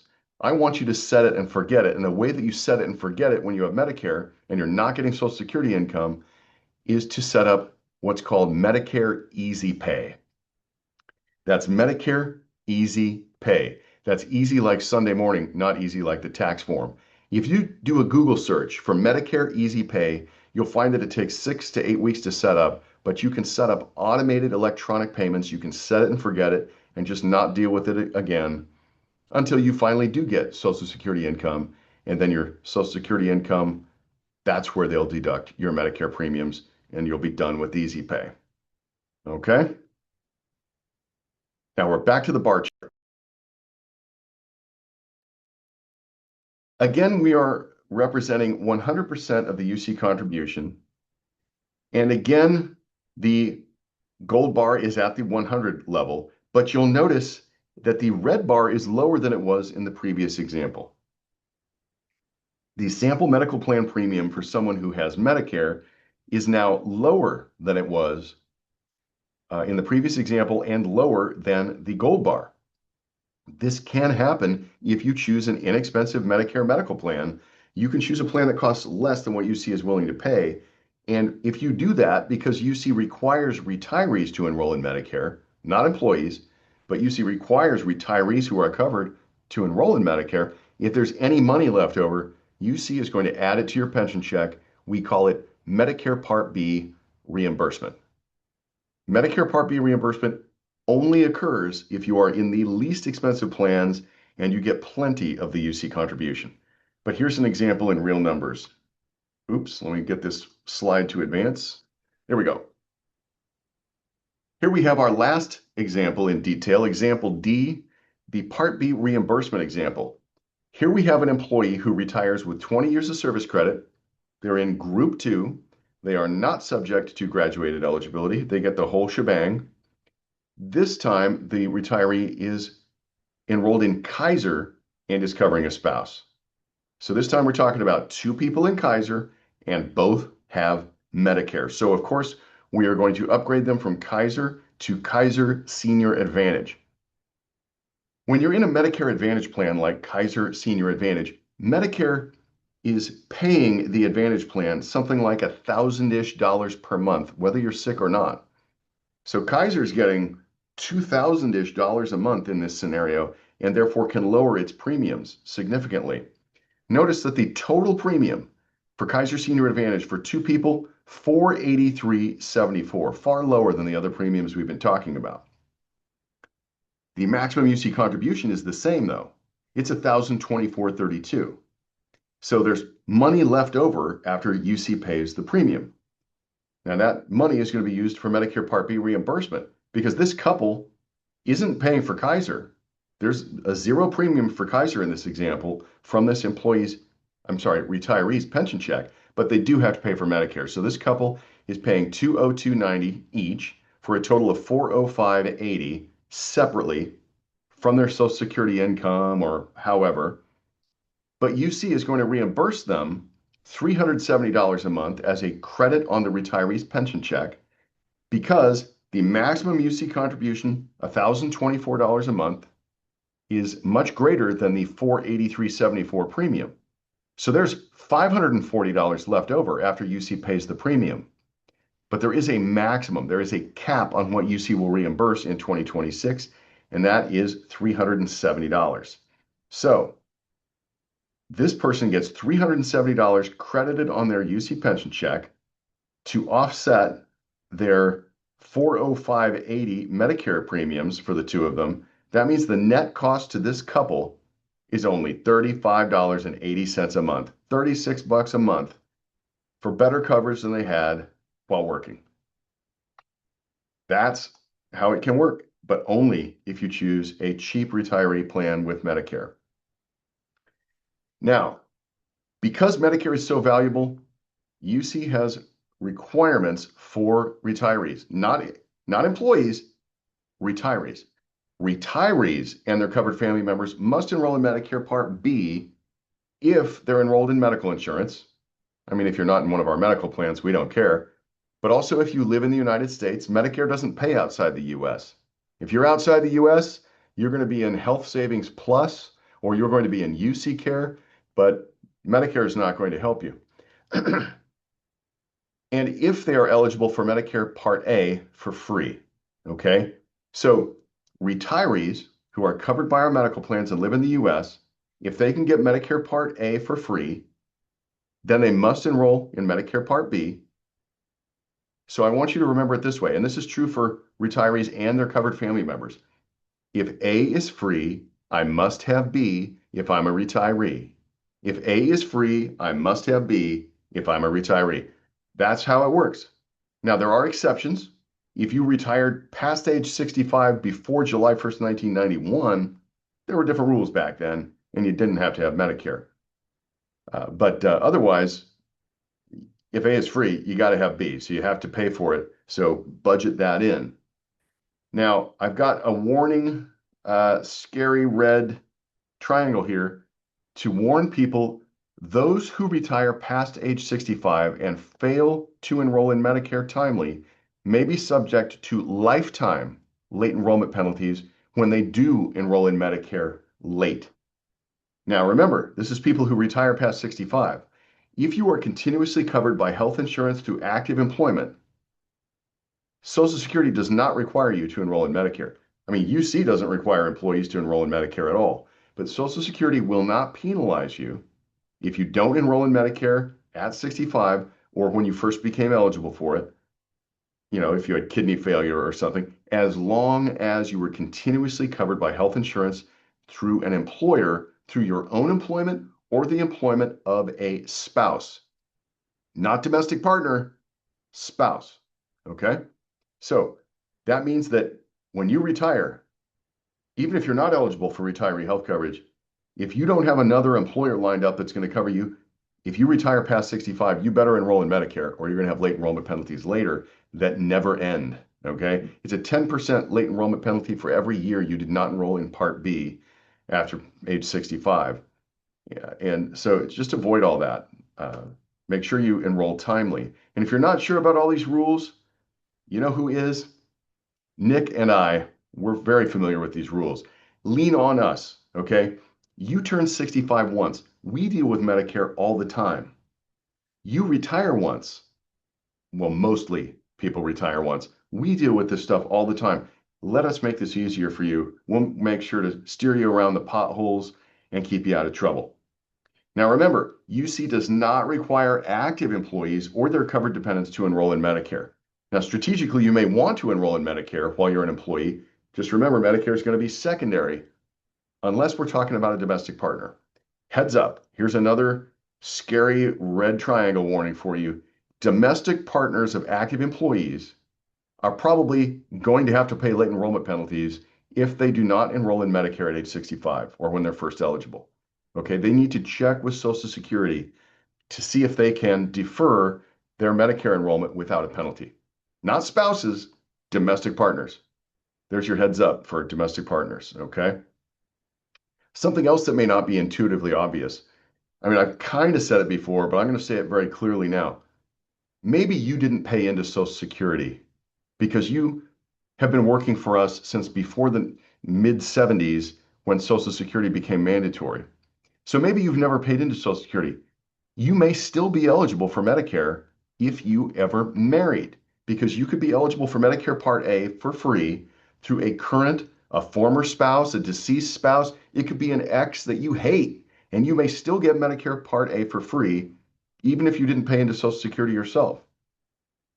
And if A is free, you must have B if you're a retiree, okay? So don't forget to mention to Social Security when you apply for Medicare, oh yeah, I didn't pay in myself, but I was married to this person and this is their Social Security number.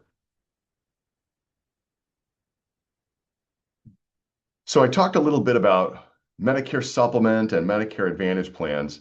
I want to tell you a little bit more about the differences between the two. So I don't want you to feel like this is where Garen is saying what my options are. You don't really have options here except during open enrollment. During open enrollment, you can choose different plans. Don't get me wrong. But when you retire or when you first become eligible for Medicare, don't forget, you're going to the plan that is the partner plan to your non-Medicare plan, right? You don't really have a choice per se. But there are two ways in general that people can get coverage that goes with Medicare. You can't just have Medicare by itself because you could easily go broke paying for medical care if you just had Medicare. It's designed as a foundation. It is not designed to be comprehensive coverage. So you've got to have something to go with it. And there are two ways to get coverage that goes with Medicare. You can either keep your Medicare or you can give it away. If you keep your Medicare, then you have original Medicare Parts A and B paying primary. And then you get a supplemental plan, a secondary plan like UC Medicare PPO to pay second, and then you pay third, okay? Or you can give your Medicare away. If you're in a Medicare Advantage plan, you've got to sign over your Medicare benefits to a private insurance company. You don't get to keep Medicare. Medicare gets replaced by the Medicare Advantage plan, and then you just use the Medicare Advantage plan for everything because Medicare pays them a flat monthly fee to pay your claims. So Medicare pays the Advantage plan like $1,000-ish a month per person and then washes their hands of you, and you just use the Advantage plan as if Medicare does not exist. Now, the big advantage to keeping your Medicare is that Medicare Parts A and B are taken by more doctors than private insurance. 99%, approximately 99% of doctors in the US contract with Medicare. It's probably more like 92, 94% that contract with private insurance. Some doctors don't contract with private insurance because private insurance requires prior authorization. They can require prior authorization for all kinds of things that Medicare does not require. Medicare rarely requires prior authorization. My understanding is that Medicare only requires prior authorization for certain infusions and certain durable medical equipment, maybe a power wheelchair, but not much else. Now, that may change, but historically, that's the way it's been. Right now, there are five, thankfully, non-California states where Medicare is experimenting with additional prior authorization requirements. But as of now, in California, if you have Medicare A and B paying first, the doctors who are treating you control your health care, not some panel of doctors who have never seen you who can require prior authorization, deny care, kick you out of the hospital early, kick you out of the skilled nursing facility early, deny your proton beam radiation in favor of some cheaper, less precise radiation. No, you don't have to deal with that stuff when you have Medicare as your primary insurance for the most part. The advantage of Advantage plans is that they usually have lower premiums, but not always. And they want to encourage membership. They want you to sign over your Medicare to them. So they're going to throw in some extra benefits that a regular Medicare supplement plan would not. For example, those free fitness clubs I mentioned. Regular Medicare and Medicare supplement plans don't throw in free fitness clubs the way Medicare Advantage plans do. And, they might throw in some other extra things like uh, TV dinners for a few weeks after you get out of the hospital. I don't know. There are little marketing things that Advantage plans will do to try to encourage you to sign up with them. Speaking of Medicare Advantage plans, most UC employees have HMOs, not PPOs, so I thought I'd go with the Medicare Advantage plans first. Again, if you are in an HMO, the Medicare Partner Plan is the one you're going to. So if you're in HealthNet, you're going to UC Medicare Choice. If you're in Kaiser, you're going to Kaiser Senior Advantage.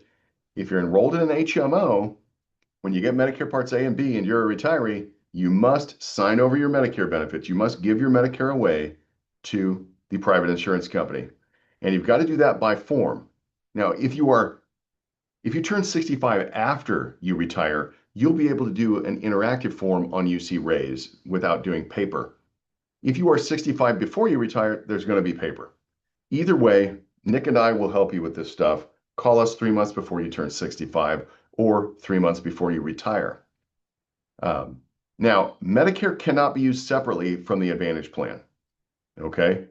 Remember, if you choose an Advantage plan, if you choose an HMO, you're going to an Advantage plan. If you have an Advantage plan, the plan controls your health care, not Medicare. The plan replaces Medicare. So you're not going to be going to 99% of doctors in the United States, and they are free to impose prior authorization requirements that can delay or deny your care. But if you're in a PPO, you're going to end up in the Medicare supplement plan called UC Medicare PPO, right? You're going to keep your Medicare. Medicare Parts A and B will pay first. Blue Cross will pay second. You'll pay third and hardly anything. But there's a catch to that you don't have to deal with if you're in the HMOs. Let's say you retire past age 65. Before you retire, Medicare's secondary, but after you retire, they're primary. But they won't know they're primary unless you tell them. So, how do you tell Medicare that you've retired? You call Medicare's coordination of benefits contractor, not contractor, service center. Medicare's coordination of benefits service center at 855-798-2627. You don't have to remember this. Nick and I will try to remind you when you retire, if you retire with a PPO. Call them after your last day on pay and tell them that you retired. So you call them up. Let's say you're a July 1 retiree. You would call them up. You're in the 1976 tier. You call them up on June 30th and you say, hey, my last day on pay was yesterday, June 29th. I retired. And then Medicare would know that as of June 30th, they are technically your primary insurance. Okay? We'll try to remind you of these things, but now you know. Again, Medicare rarely requires prior authorization. So if you have Medicare paying primary, that's a big advantage. It makes it easier to get health care. But that also means that Medicare providers must be used. Medicare isn't like a PPO where you can use non-Medicare providers. No, you got to use Medicare providers when Medicare is your primary. 1.2% of non-pediatric physicians have opted out of Medicare. So that's why I say 99% of doctors probably every doctor you have ever seen that isn't a psychiatrist is probably part of Medicare. This 1.2% of doctors who have opted out of Medicare are mainly psychiatrists, but not all doctors are accepting new patients. So you might want to ask if they are accepting new Medicare patients when you try to find a new doctor. And here's an example of when this can come up and be an issue for you. Let's say you are a person who uses Sutter primary care physicians. Sutter affiliated primary care physicians, not specialists, but primary care physicians in the Davis-Sacramento area have not been accepting new Medicare patients for a number of years now. It is easy for them when they get busy to turn away Medicare patients because Medicare patients can go to 99% of other doctors, right? So it's hard for them to turn off Medicare Advantage patients. So you would find, if you dug into this, Sutter primary care physicians are not accepting new Medicare patients. So if you are a Sutter patient and your doctor retires, you have a problem if you're in this kind of plan. So I have had people switch during open enrollment from UC Medicare PPO to UC Medicare Choice, an Advantage plan, so they could choose a Sutter primary care physician. Then the following open enrollment, they switch back to UC Medicare PPO and they've got their Sutter primary care physician back. The reason this comes up is that Sutter tells me it's very difficult for them to turn off access to new Medicare Advantage patients because then they would have to contract with every Advantage plan they contract with, and they contract with dozens. So it's too much work. It's easy for them to stop taking new Medicare patients. It's hard for them to stop taking new Medicare Advantage patients.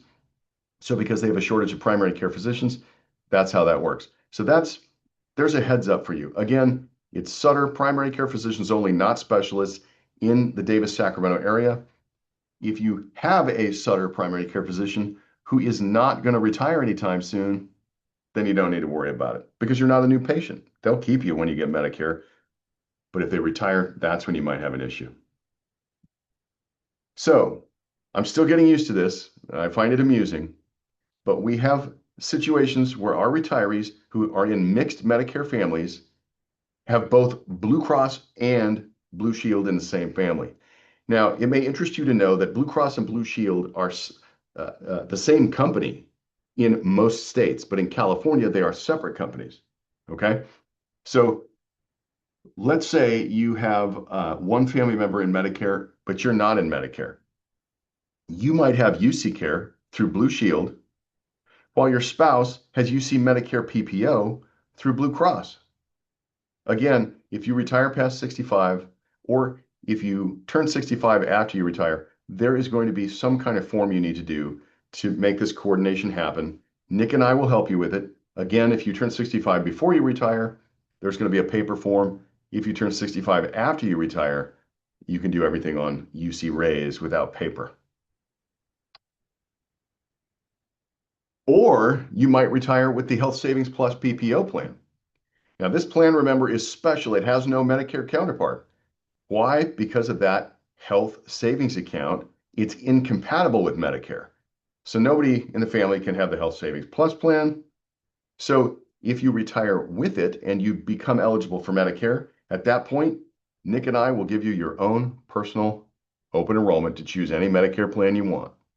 Or if you turn 65 and then retire, we will help you change medical plans at that time. Now, I want to warn you about something. If you're going to work past 65 with this plan, you're not going to want to sign up for Medicare when you first turn 65 if you want to contribute to the health savings account. Okay? So you're going to want to wait until right before you retire to enroll in Medicare if you're in that plan. And a good rule of thumb is that if you're going to work past 65 and contribute to an HSA, a health savings account, you want to stop contributing to that HSA 6 months prior. Why 6 months? Well, if you enroll in Medicare Part A late, remember that's the part of Medicare that has no premium, so there's no penalty. Not only is there no penalty to enroll in Part A late, Social Security is going to retroactively enroll you by 6 months.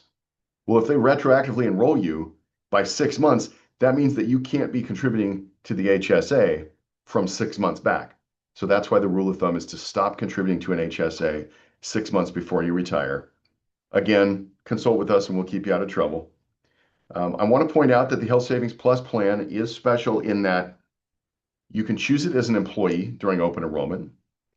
You can move to Chico as an employee and choose it mid-year.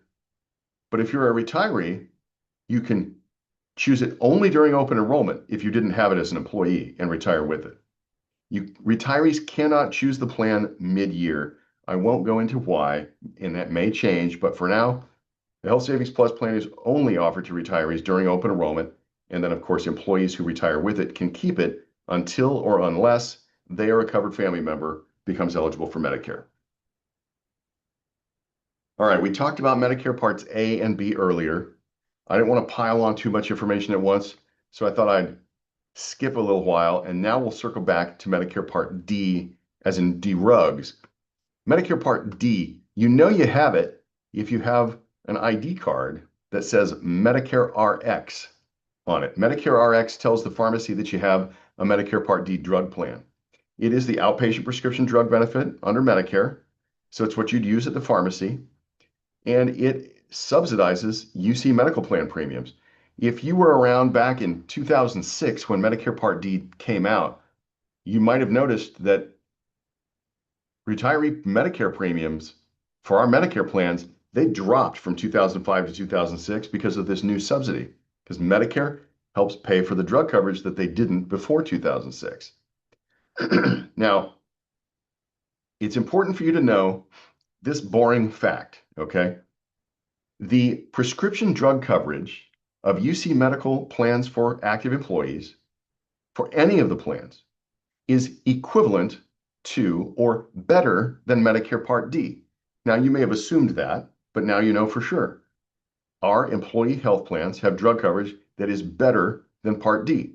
Why is that important? It's important because it's considered creditable coverage. Creditable coverage means drug coverage that is at least as good as Medicare Part D, and Medicare Part D requires that you have it from age 65 on, because if you don't, and then you enroll in Part D after age 65, you'll have lifetime late enrollment penalties to pay when you do. 1% for every month you failed to enroll in a Part D plan or a creditable plan. They're going to charge you a penalty for the rest of your life. Of course, our people who are covered by our plans, they don't have any late enrollment penalties for Medicare Parts B and D. But if you retire past age 65 and your new Part D plan that we put you in can't tell that you had Part D or creditable coverage before, they're going to have to ask you. And the way they ask you is to threaten you with late enrollment penalties and give you a big long form that asks you if you had employer or union coverage and blah, blah, blah. Just understand that there's a red triangle here to warn you here. Let's say, for example, you have Health Net and you work past age 65 to age 68, and you retire with UC retiree health coverage. We upgrade you to UC Medicare Choice. United Healthcare enrolls you in their Part D plan. And then they realize, oh, we don't know if this person had creditable drug coverage from age 65 to age 68. They're going to ask you by sending you this form. Please don't fill out the form. It's too easy to fill it out incorrectly. I encourage anybody who gets this kind of late enrollment penalty form to just call your plan. All you have to do is call United Healthcare and tell them, hey, I had Health Net, the UC Blue and Gold HMO from age 65 on, and that plan includes creditable coverage. So just let them know, and that'll be that. They don't need your ID card or anything like that. They just need to know what coverage you had. So now you know why the annoying creditable coverage language is found in all of your open enrollment booklets. It's, it's like, why is all this legalese in here? It's because we are required to let you know that our plans are not bad plans. They are good plans, and they get you out of late enrollment penalties. Other things to know about Medicare Part D. Medicare Part D is a situation where Medicare is paying a private insurance company to cover you for drugs. Okay? And it's paying to cover you for the drugs, not the administration of the drugs. The administration of the drugs, that's usually covered by Medicare Part B, as in boy, that pays doctors and nurses and that kind of thing, professional fees. So Medicare Part D makes vaccinations awkward because you can't just take a pill. You need to be getting a shot, right? So here's a rule of thumb for you. If you're going to get a shingles shot and you're retired in a Medicare Part D, do not use your doctor's office. Trust me, if you do, you're going to pay up front and have to struggle for, to apply for reimbursement and do a reimbursement claim form if you use a doctor's office. Trust me, if you're getting your shingles shots, use your network pharmacy. Don't use your doctor's office. If we're talking about flu or COVID shots, those you can either use your doctor's office, your PCP's office, or your network pharmacy. Both should work without you going through too much trouble. But for all other vaccinations, it's probably going to mean you need to use your pharmacy, not your doctor's office. But if you really want to be sure, check with the plan. Okay? It's just not simple because of the way Congress created Medicare Part D. Now, you may be wondering, are there additional premiums for Medicare Part D? And the answer is no, unless you're high income. Okay? If you have high income premiums to pay for Medicare Part B as in boy, then you also have high income premiums to pay for Part D as in drugs. So be aware of that. And again, you can find Medicare premiums on Medicare.gov. Now, because Medicare is paying somebody, a private insurance company, to cover you every month, they are not going to pay twice. They will not pay twice to cover any one person each month. So that forces you into a situation where you have to choose. So it complicates or prevents double coverage. So I encourage you, if you're in this situation where you might have access to Medicare and UC coverage, and let's say you were very, very smart and you shrewdly married a state employee so that you have access to Medicare, UC retiree health benefits, and CalPERS retiree health benefits, well done if you did that. That is the sweet spot, okay? But it does make things complicated. And if you accidentally do the wrong thing, you're going to lose coverage. So consult with us. Enrollment, here's another red warning triangle. Enrollment in a non-UC Medicare Part D plan will likely result in the loss of your UC coverage because Medicare would stop paying our plan if they started paying somebody else's plan. That's how it works. But now that you've been warned, you won't have any trouble. Again, stick with us and we'll keep you out of trouble. Now, I've mentioned VIA benefits earlier if you move out of state. Now let's talk about VIA benefits in more detail. VIA benefits is a giant insurance broker that sells Medicare plans all over the United States. Okay? Not Puerto Rico, not Guam, but in the 50 states that are not California, if you change your home address with UC to something that is not California, once all covered family members are age 65 and covered by Medicare, then UC is going to stop covering you directly with our sweet, sweet custom Medicare plans. Instead, we're going to send you to this giant insurance broker called VIA Benefits, and we're going to provide up to $4,000 per covered person, which is subject to graduated eligibility, but we're going to provide up to $4,000 per person per January. Every January, you get $4,000 per person in the form of a health reimbursement arrangement. It's essentially money instead of coverage. Okay, so if you want to save UC money, move outside California, and instead of paying for your expensive custom Medicare plan, UC will provide you with this $4,000 HRA, but it is subject to graduated eligibility. So let's say you only get 50% of the UC contribution, then you'd only get $2,000 of the HRA per person each January. And this $4,000 per person, by the way, is prorated if you move mid-year. So for example, if you move in the summer and July 1 is the first date you're covered by VIA benefits, you're only going to get half of the HRA deposit that year. But UC puts the money in an HRA for you, a health reimbursement arrangement, instead of putting the money in your pension check, because that way it is not taxable. And then you make arrangements with VIA benefits to use that money to reimburse yourselves for what you pay for Medicare, Medigap premiums, Medicare Part D premiums, Medicare Advantage premiums, whatever the premiums are, that money will go a long way towards covering most of those premiums. If you choose cheap Medicare plans through Via Benefits that cost less, if there's any money left in the HRA, you can use it for other eligible expenses, other eligible healthcare expenses, I should say, like dental work or glasses or whatever, prescription drug copays, whatever. So just understand that this is what's going to happen if you change your home address with UC after you retire and everybody has Medicare. Now we have snowbirds that are East Coast part of the year, West Coast part of the year. People, go to Boston and hang out with their grandkids for 6 months and then come back to California. If you're going to do something like that, make sure that your home address is a California home address so that you're not sent to Via Benefits. And also make sure that you don't have Kaiser, because remember, HMOs can only cover you for 2 months. After 2 months out of area, you're going to have to change plans anyway. So one thing I do want you to remember is that this does not affect your other plans. So there's no effect on your dental, your vision, your legal coverage. All that stuff remains the same. It's just the medical plan that would change to Via Benefits.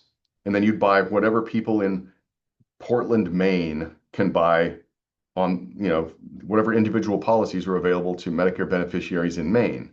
So they're going to be standard regular plans. They're not going to be as nice. They're not going to be as rich as UC coverage, but you're going to have a lot more choices than we could ever offer you. For example, if you happen to land in a Kaiser service area in another state, like in Colorado or Georgia, you could sign up for Kaiser Senior Advantage there that way if you wanted. But it doesn't affect your dental, vision, or legal. It's just the medical. Now, because Kaiser is not a PPO, it's a prepaid medical plan. Kaiser is prepaying the Permanente Medical Group of Northern California to take care of you, or maybe Southern California if you're down south. But geography is a problem with Kaiser. So if you are going to move and you have Kaiser, try to give Nick or me at least 2 months lead time to get you into Via Benefits. It takes UC a little while to get you in to Via Benefits, so give us 2 months lead time. If you're in the UC Medicare PPO, if you're in UC Medicare Choice, both of those plans let you go to any Medicare provider who will see you. So it doesn't really matter where you are. So if you're going to move, you don't really need to tell us until after you've already moved. Set up your computer and printer and then call us so we can help you with the paperwork. But in the meantime, you can use UC Medicare PPO and UC Medicare Choice anywhere in the US. I've had way too many people tell me, Garen, I'm going to move. And then they call me later. I want to retract that paperwork. Escrow didn't go through or whatever. There's always a delay. So my suggestion is just wait until you've actually moved and then call me. And then 2 months later, you'll have coverage through Via Benefits. Later, if you ever move back to California, and it does seem like if people move to Texas, they end up moving back to California eventually.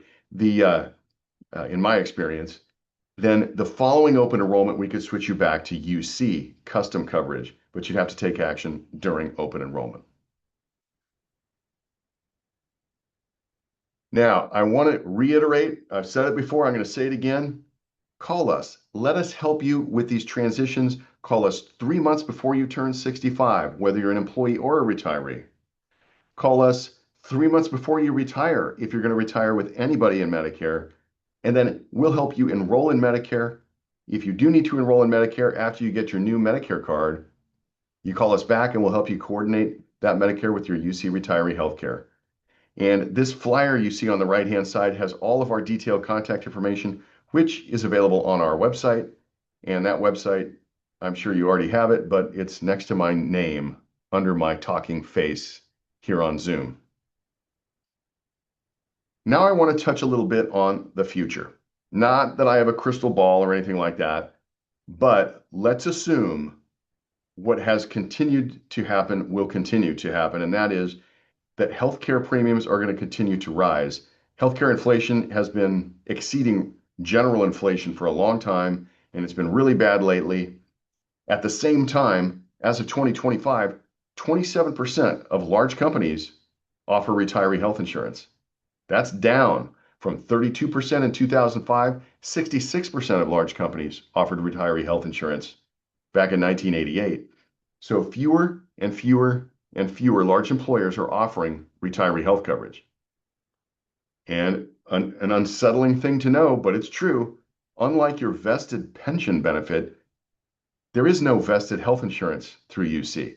UC's contribution to health coverage has never been guaranteed to employees or retirees. And one of the reasons for that is that UC does not have a prepaid, pre-funded trust fund to pay for retiree health coverage. Now, it may be obvious to you that you're working for some department and that department is paying for your health insurance premiums. So that makes sense, right? But what you may not know is that your department is also paying for the retirees who already retired to have coverage. Your department is paying a tax, if you will, on your pay that goes to the funding for current retirees' health insurance.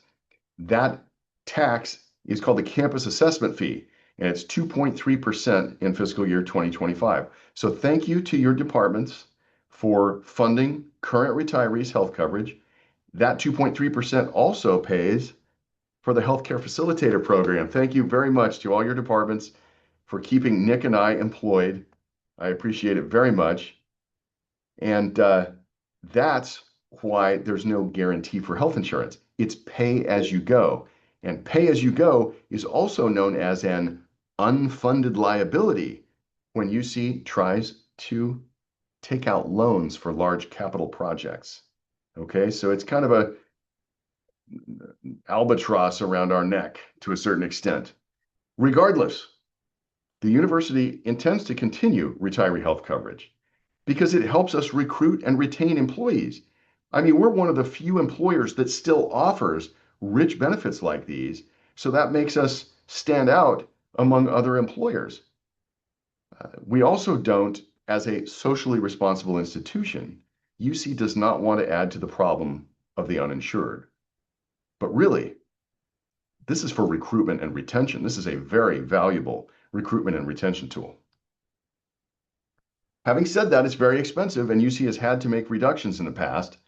You may recall that after the 2008 financial crisis, UC ended up having to set up a post-employment benefits task force that had to come up with a plan to reduce UC's unfunded liabilities, since not only was there a financial crisis and UC had a budget problem, but pretty much at the same time, the government started saying, well, if you've promised retiree health coverage to your employees, that unfunded liability must be factored in to your creditworthiness for loans. So, they had to do something at the time.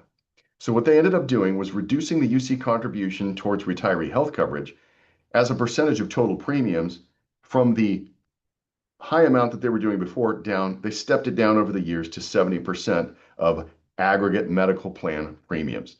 So they look at all the people that they're covering in these non-Medicare plans, all the people in the UC Cares and the Health Savings Pluses and the UC Blue and Gold HMOs and Kaisers, all those people. What are all those premiums? What's that number? Then they take 70% of that number. That is the maximum UC contribution toward retiree health coverage. When I've been talking about 100% of the UC contribution, you're really getting 100% of the maximum UC contribution, which is 70% of overall rates. That's how it works. Before, UC was paying like 92% of retiree premiums and 86% of employee premiums. I'm sorry, I said that backwards. 92% of retiree premiums with Medicare and 86% of retiree premiums without Medicare. So they stepped it down to 70%. And something else that the Post-Employment Benefits Task Force did was they created the new graduated eligibility rules, the Group 3 eligibility rules for those who joined the retirement plan July 1st, 2013 and on. That's when they came out, was after that financial crisis. Since then, the university assembled something called the Retiree Health Benefits Working Group. They wanted to have people come up with contingency plans in case there's another financial crisis.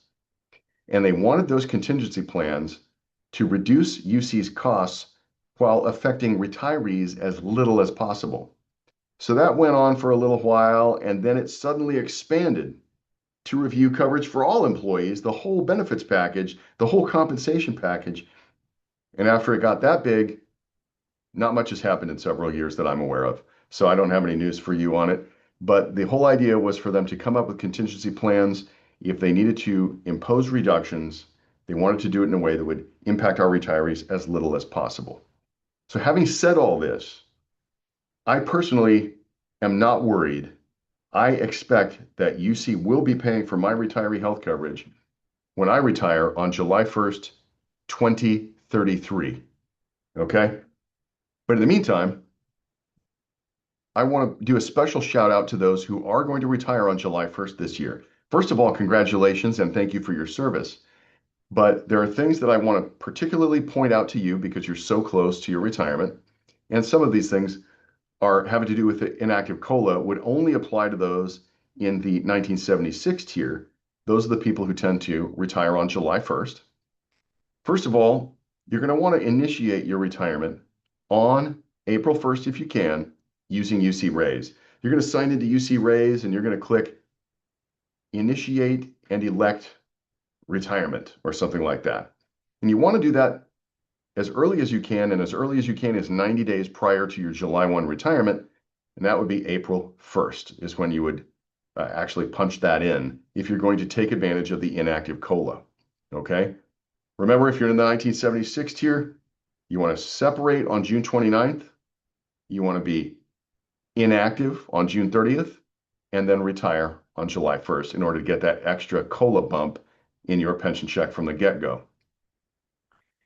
Now, if you're going to submit correspondence to the RASC about your retirement, UC Raise is programmed to handle the import and the upload of things like marriage certificates and birth certificates and all your choices. That's all pretty much through UC Raise. UC Raise was not really programmed to handle retiree health forms. So if you're going to retire past 65 and you have Medicare or you have a family member that has Medicare, you're going to need to do paper forms that UC Raise was not designed to import. So you could attach those to a UC Raise message, or you could just fax them. Retiree health forms, it depends on who you talk to at the RASC, but they prefer to receive the retiree health forms by fax.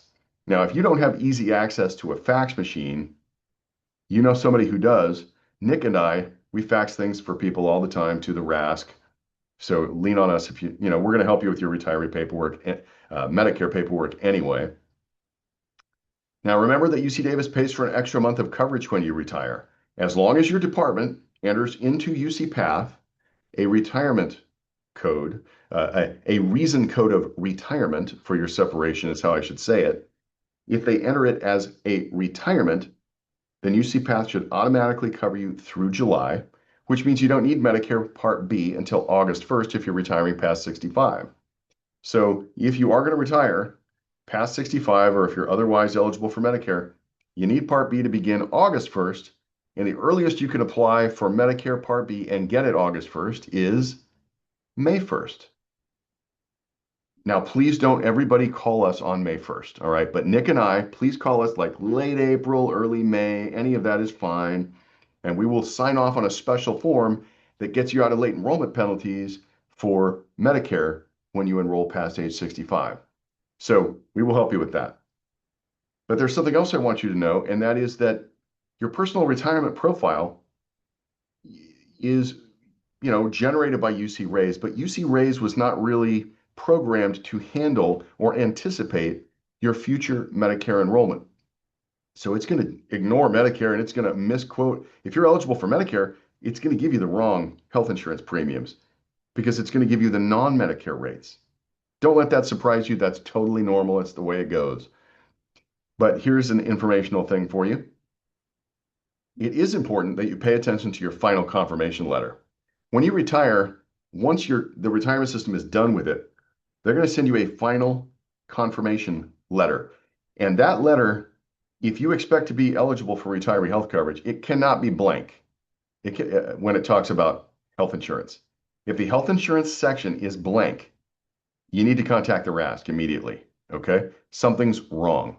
Now, usually the final confirmation letter will say if you're eligible, that you will be eligible, and it will put your medical plans and premiums in there.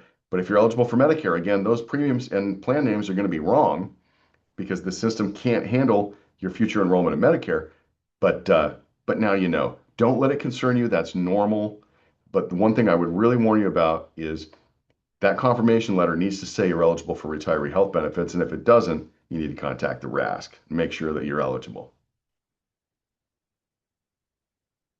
Okay, so now as we wind down and conclude this presentation, and then we'll get into some lengthy Q&A, I want to remind you, whether you're an employee or a retiree, the Healthcare Facilitator Program, which was created by the faculty, defended by the faculty during the 2008 financial crisis, et cetera, and we greatly appreciate it.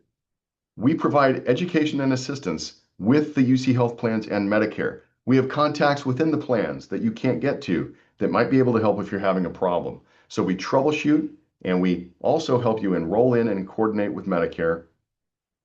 Nick Robledo and I are best reached by phone. Healthcare is too complex to talk about by email, okay? Email is, there are too many variables to answer a quick email. Don't get me wrong, you can email us. Just try to include your phone number in case we want to call you.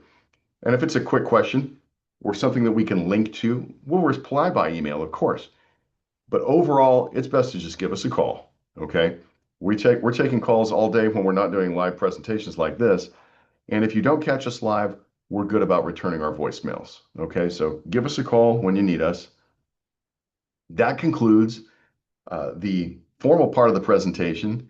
I'm going to lower my raised desk and let Nick moderate the Q&A. So if you have any interesting questions, we want to answer questions that have to do with health insurance. We are not pension people, but we'll do our best. Okie doke.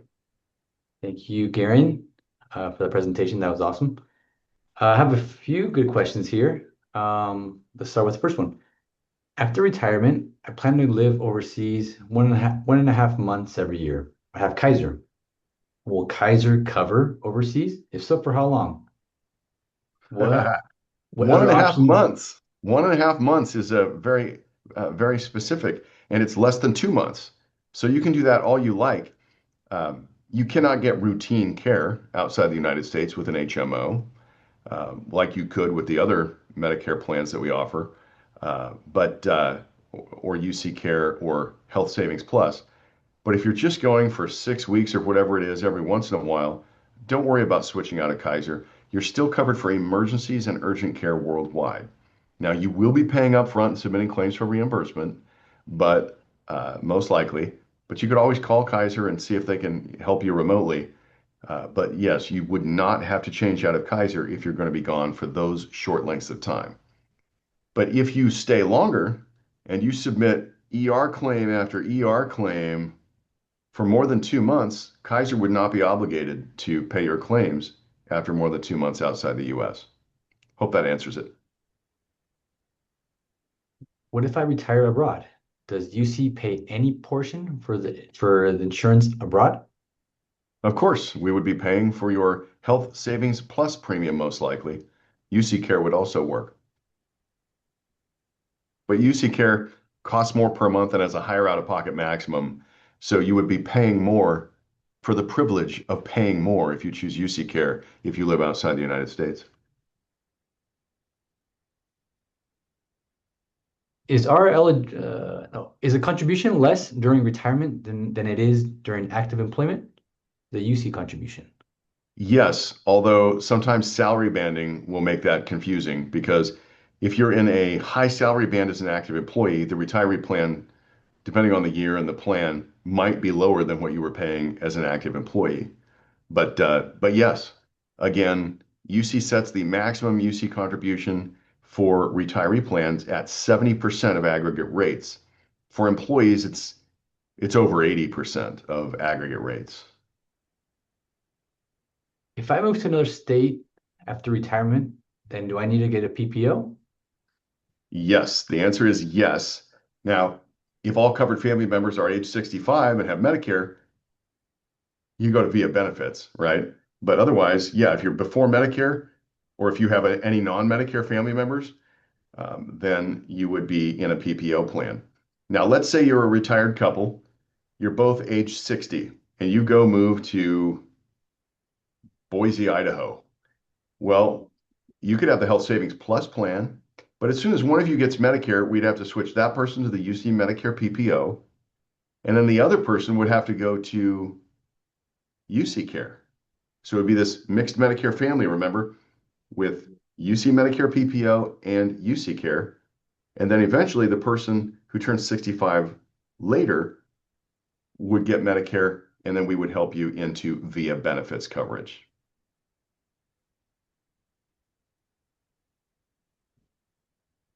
Can a retiree switch from Kaiser to Blue Shield prior turning 65 and then get Blue Shield, then get Blue Cross when turning 65?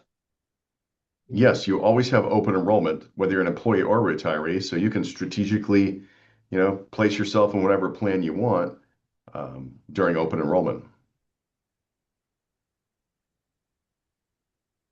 I will retire with 62 at age 62, but my husband has Medicare with disability. Do we keep my insurance as primary insurance before I enroll into Medicare? Let me say it this way. If you retire and your spouse is eligible for Medicare Part A, they'll need to add Medicare Part B, and we'll need to upgrade them to whatever the partner plan is to your current plan. If you're in the Health Savings Plus plan, that will mean you'll have to change plans to something else so that you have a non-Medicare partner plan for your spouse's Medicare plan. But yes, even if you're not age 65, if you're covered by UC's retirement system and you can get Medicare Part A for free, you must have B if you're a retiree or the spouse of a retiree. We are both UC employees and I retired first. Can I keep my health insurance through my spouse first as an employee and then as a retiree if I choose to do a lump sum cash out? Well, you're already retired, so you can't do the lump sum cash out.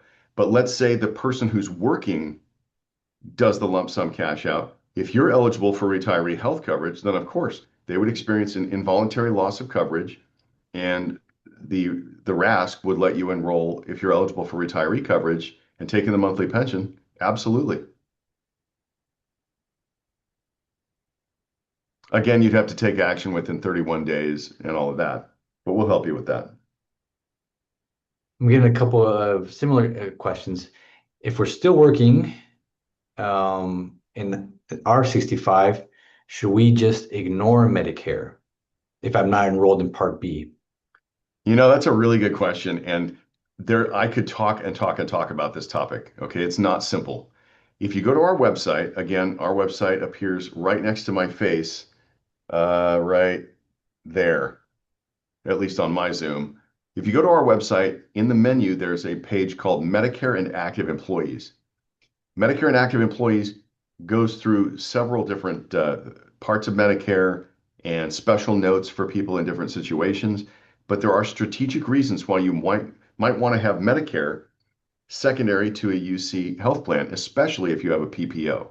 If you have UC Care and your financial risk each year is $7,600 per person, and you know that you have a family member who would be eligible for Medicare, then let's say that family member knows that they're going to do something very expensive under UC Care, which would be going to Sutter, going to Stanford, going to Mayo Clinic, going to MD Anderson, going to any of these other non-UC Select providers where you're paying 30% up to $7,600. Or if they needed skilled nursing or something, I suppose, temporarily after a hip replacement.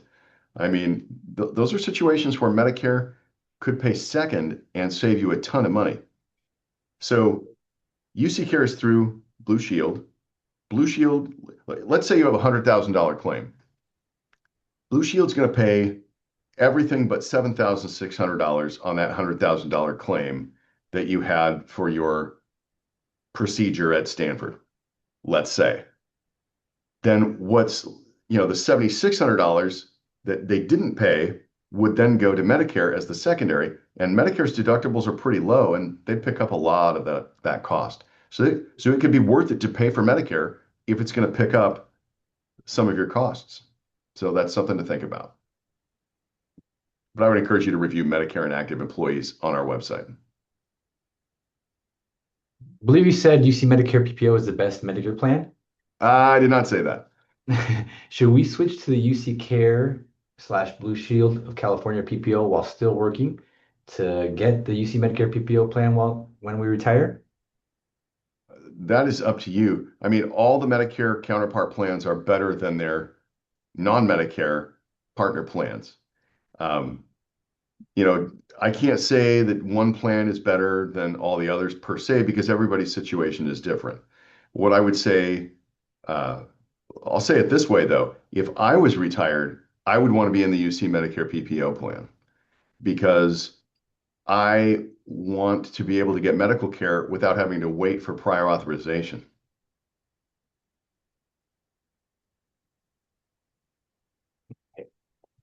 My wife was at UC for 30 years and retired a few years ago. I'm still with UC. Our income is relatively high. We found that her Medicare premiums are very high, even though I'm still working and covered by UC. We are both in our mid-70s. Anything we can do? Well, I mean, I would say the reason that your Medicare premiums are so high is that you're filing taxes jointly and one of you is still working. What you can do is retire from UC. If your pension is lower than your income as an active employee, you could then appeal your Medicare premiums and bring those down. The other thing you could do is not get coverage as a retiree. You could pick up coverage, through your employment. UC doesn't require employees to enroll in Medicare, so you could cancel your Medicare Part B if you wanted to, if you were covered by the active employee. But remember, if you're high income, you're a patriot, subsidizing the 50% of Americans on Medicare who make not that much. So Thank you. You're doing a good thing. If I sign up with Medicare with Kaiser Advantage at 65, may I change my mind later and go back to Medicare Part A and Part B? Yes, during any open enrollment. And that's one of the nice things about being retired from UC, is that if you live in California and you're retired from UC, again, you don't live in the real world. In the real world, you would not be able to go from an Advantage plan to a Medicare supplement plan without having to deal with pre-existing conditions exclusions. And even if you were allowed in, you might have to pay high risk premiums that make the Medicare supplement plan, the Medigap plan, unaffordable. You don't have to deal with that at UC. At UC, as a retiree, every open enrollment, you can hop, skip, and jump between Medicare Advantage and Medicare supplement all you want. Every open enrollment. Just to be clear, the PPO plans will work anywhere in the country. Correct.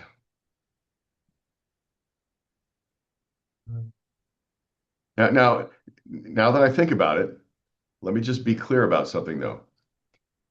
Medicare PPO plans do work anywhere in the country. Non-Medicare PPO plans work anywhere in the country. But I will warn you that, number one, you've got VIA benefits to think about. So if you don't live in California, you might not get to keep UC medical at all. We might send you to VIA benefits if all covered family members have Medicare. And something else to think about, if you're in a mixed Medicare family, the UC Medicare Choice Plan through United Healthcare, its service area is the state of California. So you can use it anywhere in the United States, but you cannot live outside California and have that plan. And HealthNet, the HMO, is only available in urban California anyway. So if you are going to be more than 2 months outside California, I mean, you can't have HealthNet and the UC Medicare Choice Plan. So watch out for that. To confirm, if a person has UC Blue and Gold HMO while employed, they get switched to a UC partner plan Does this mean I'd give up Medicare as you explained in the later slides? Thanks for clarifying. Yes, if you retire with Health Net, you will be converted from Health Net to the UC Medicare Choice Plan when you retire, if you're old enough for Medicare, which means you have to sign over your Medicare to United Healthcare. But even if you want to avoid that, it's not the end of the world. If you do that, you always have open enrollment to change to a Medicare supplement plan if you want to get your Medicare back. So it's not like it's a permanent situation. It's just temporary. You're subject to prior authorization under Health Net anyway. So it's not that big of a deal.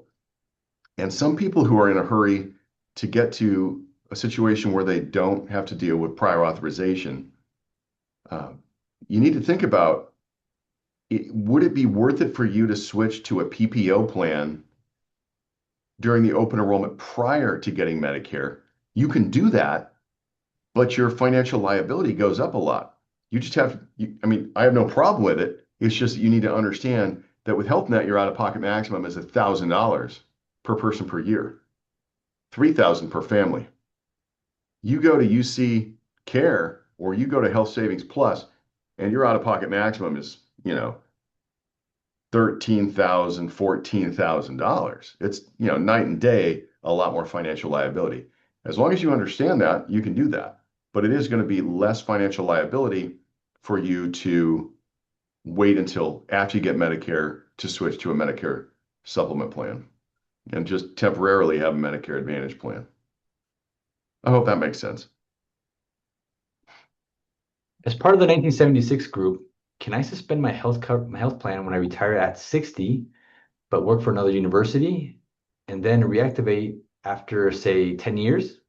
Another university is also in California, but not UC.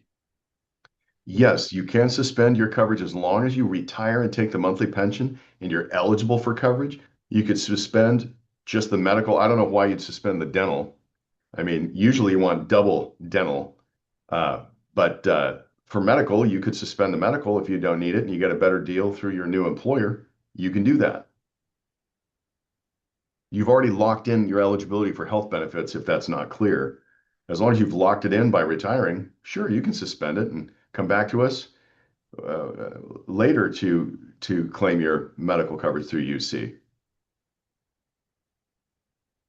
My spouse is 10 years younger than I am and will not be on Medicare when I retire. What happens to them? Well, I mean, if you retire past age 65, you get upgraded and your spouse does not. You're going to go to the Medicare partner plan that coordinates with your current non-Medicare plan, while your spouse just stays in the same old plan. They don't get upgraded until they get Medicare.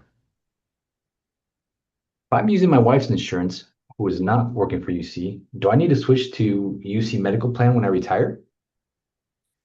No, you don't have to be currently enrolled in a plan when you retire in order to get retiree health coverage, but you do have to be eligible. You just have to be eligible, not enrolled.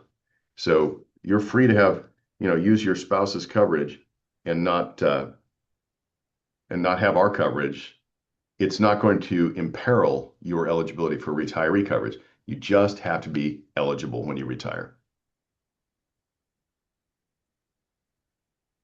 United Healthcare doesn't seem to have a good reputation. Is it difficult to deal with when getting approvals for procedures? Well, yeah, there's a lot in the news about United Healthcare. And I would say that, it's kind of hit and miss. Sometimes we don't get any complaints about United Healthcare prior authorizations. Other times we'll get a bunch of complaints. I've had people call me from the hospital in tears saying they're being kicked out of the hospital early against the wishes of their doctor. I've had people whose medical care was delayed because it was denied, even though United Healthcare eventually covered it, but they had to fight and fight. I've had people, complain. I'm trying to think of the most recent complaint I had. It was a little different, but I can't think of what it was at the moment. But anyway, we do get complaints. We don't get complaints all the time. It's just every once in a while we'll hear a complaint. It's not like they deny everything, but every once in a while, that prior authorization process definitely causes problems? Denials, delays. Does VIA have a PPO supplement plan, or are they just Medicare Advantage plans? That is a very good question. So if we switch you to VIA benefits coverage, you would be going from a group plan through UC to an individual plan.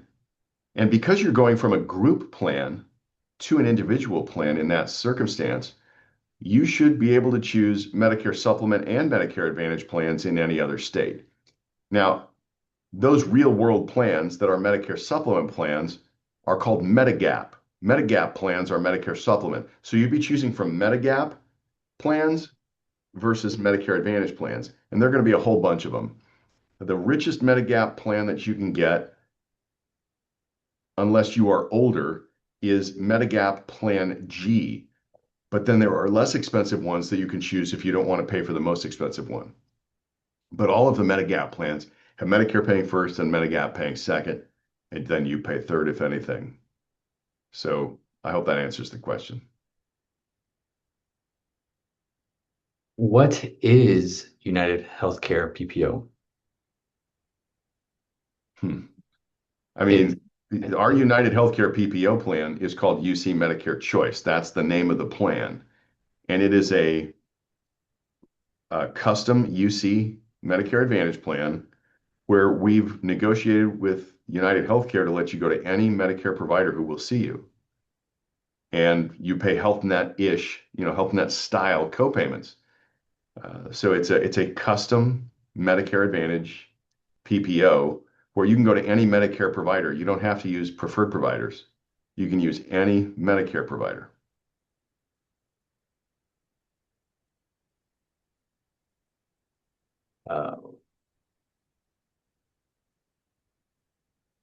Is our eligibility for UCRP listed in our profile?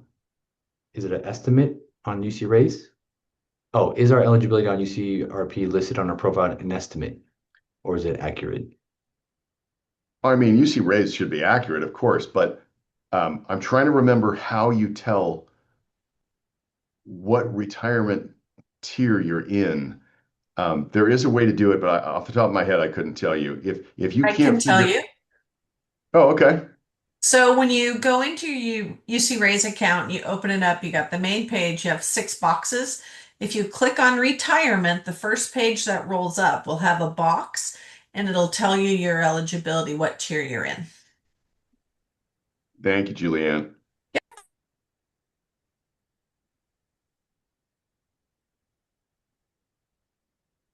I saw that retiring at age 65 plus with 20 years of service credits translates to 100% of the healthcare contribution.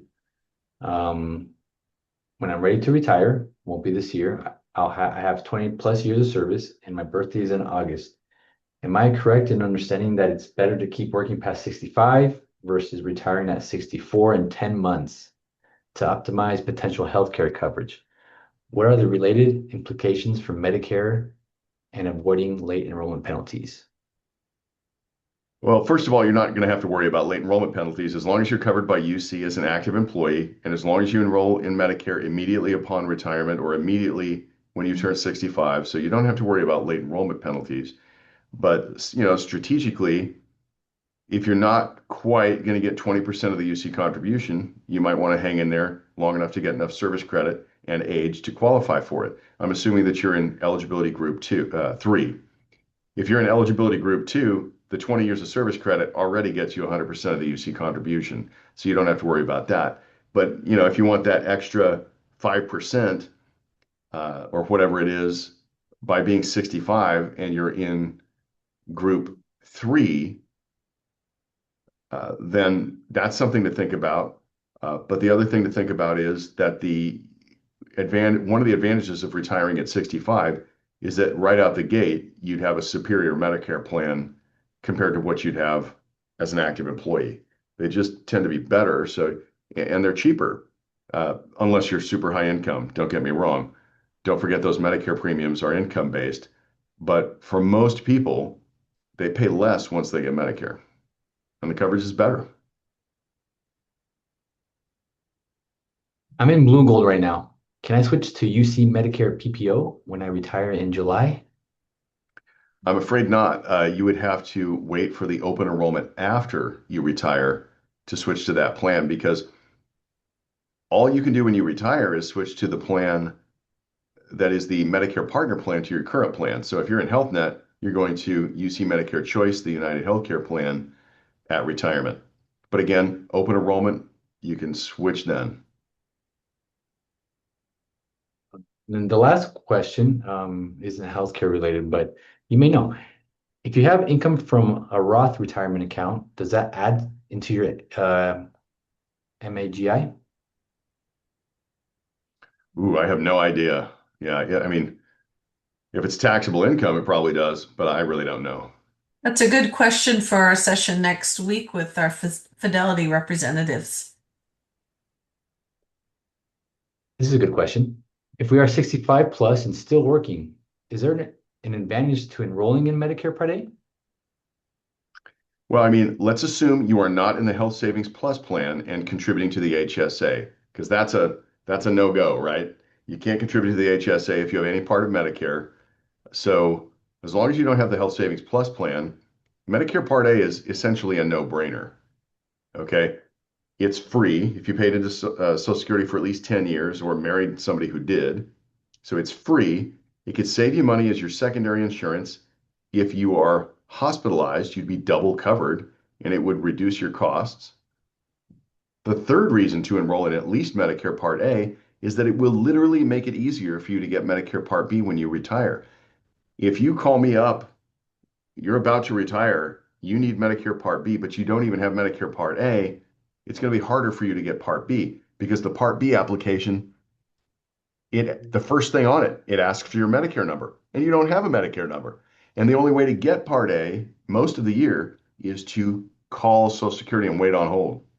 So, yeah, Part A is kind of a no-brainer. It's a good idea for people who are not contributing to an HSA.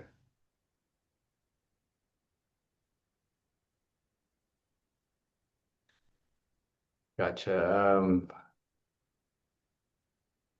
There's no questions, there's comments.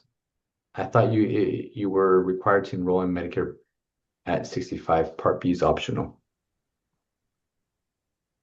I mean, that's true for employees. It's not true for retirees. Retirees, if A is free, you must have B if you're a retiree. So, of course, if you're covered by us as a retiree.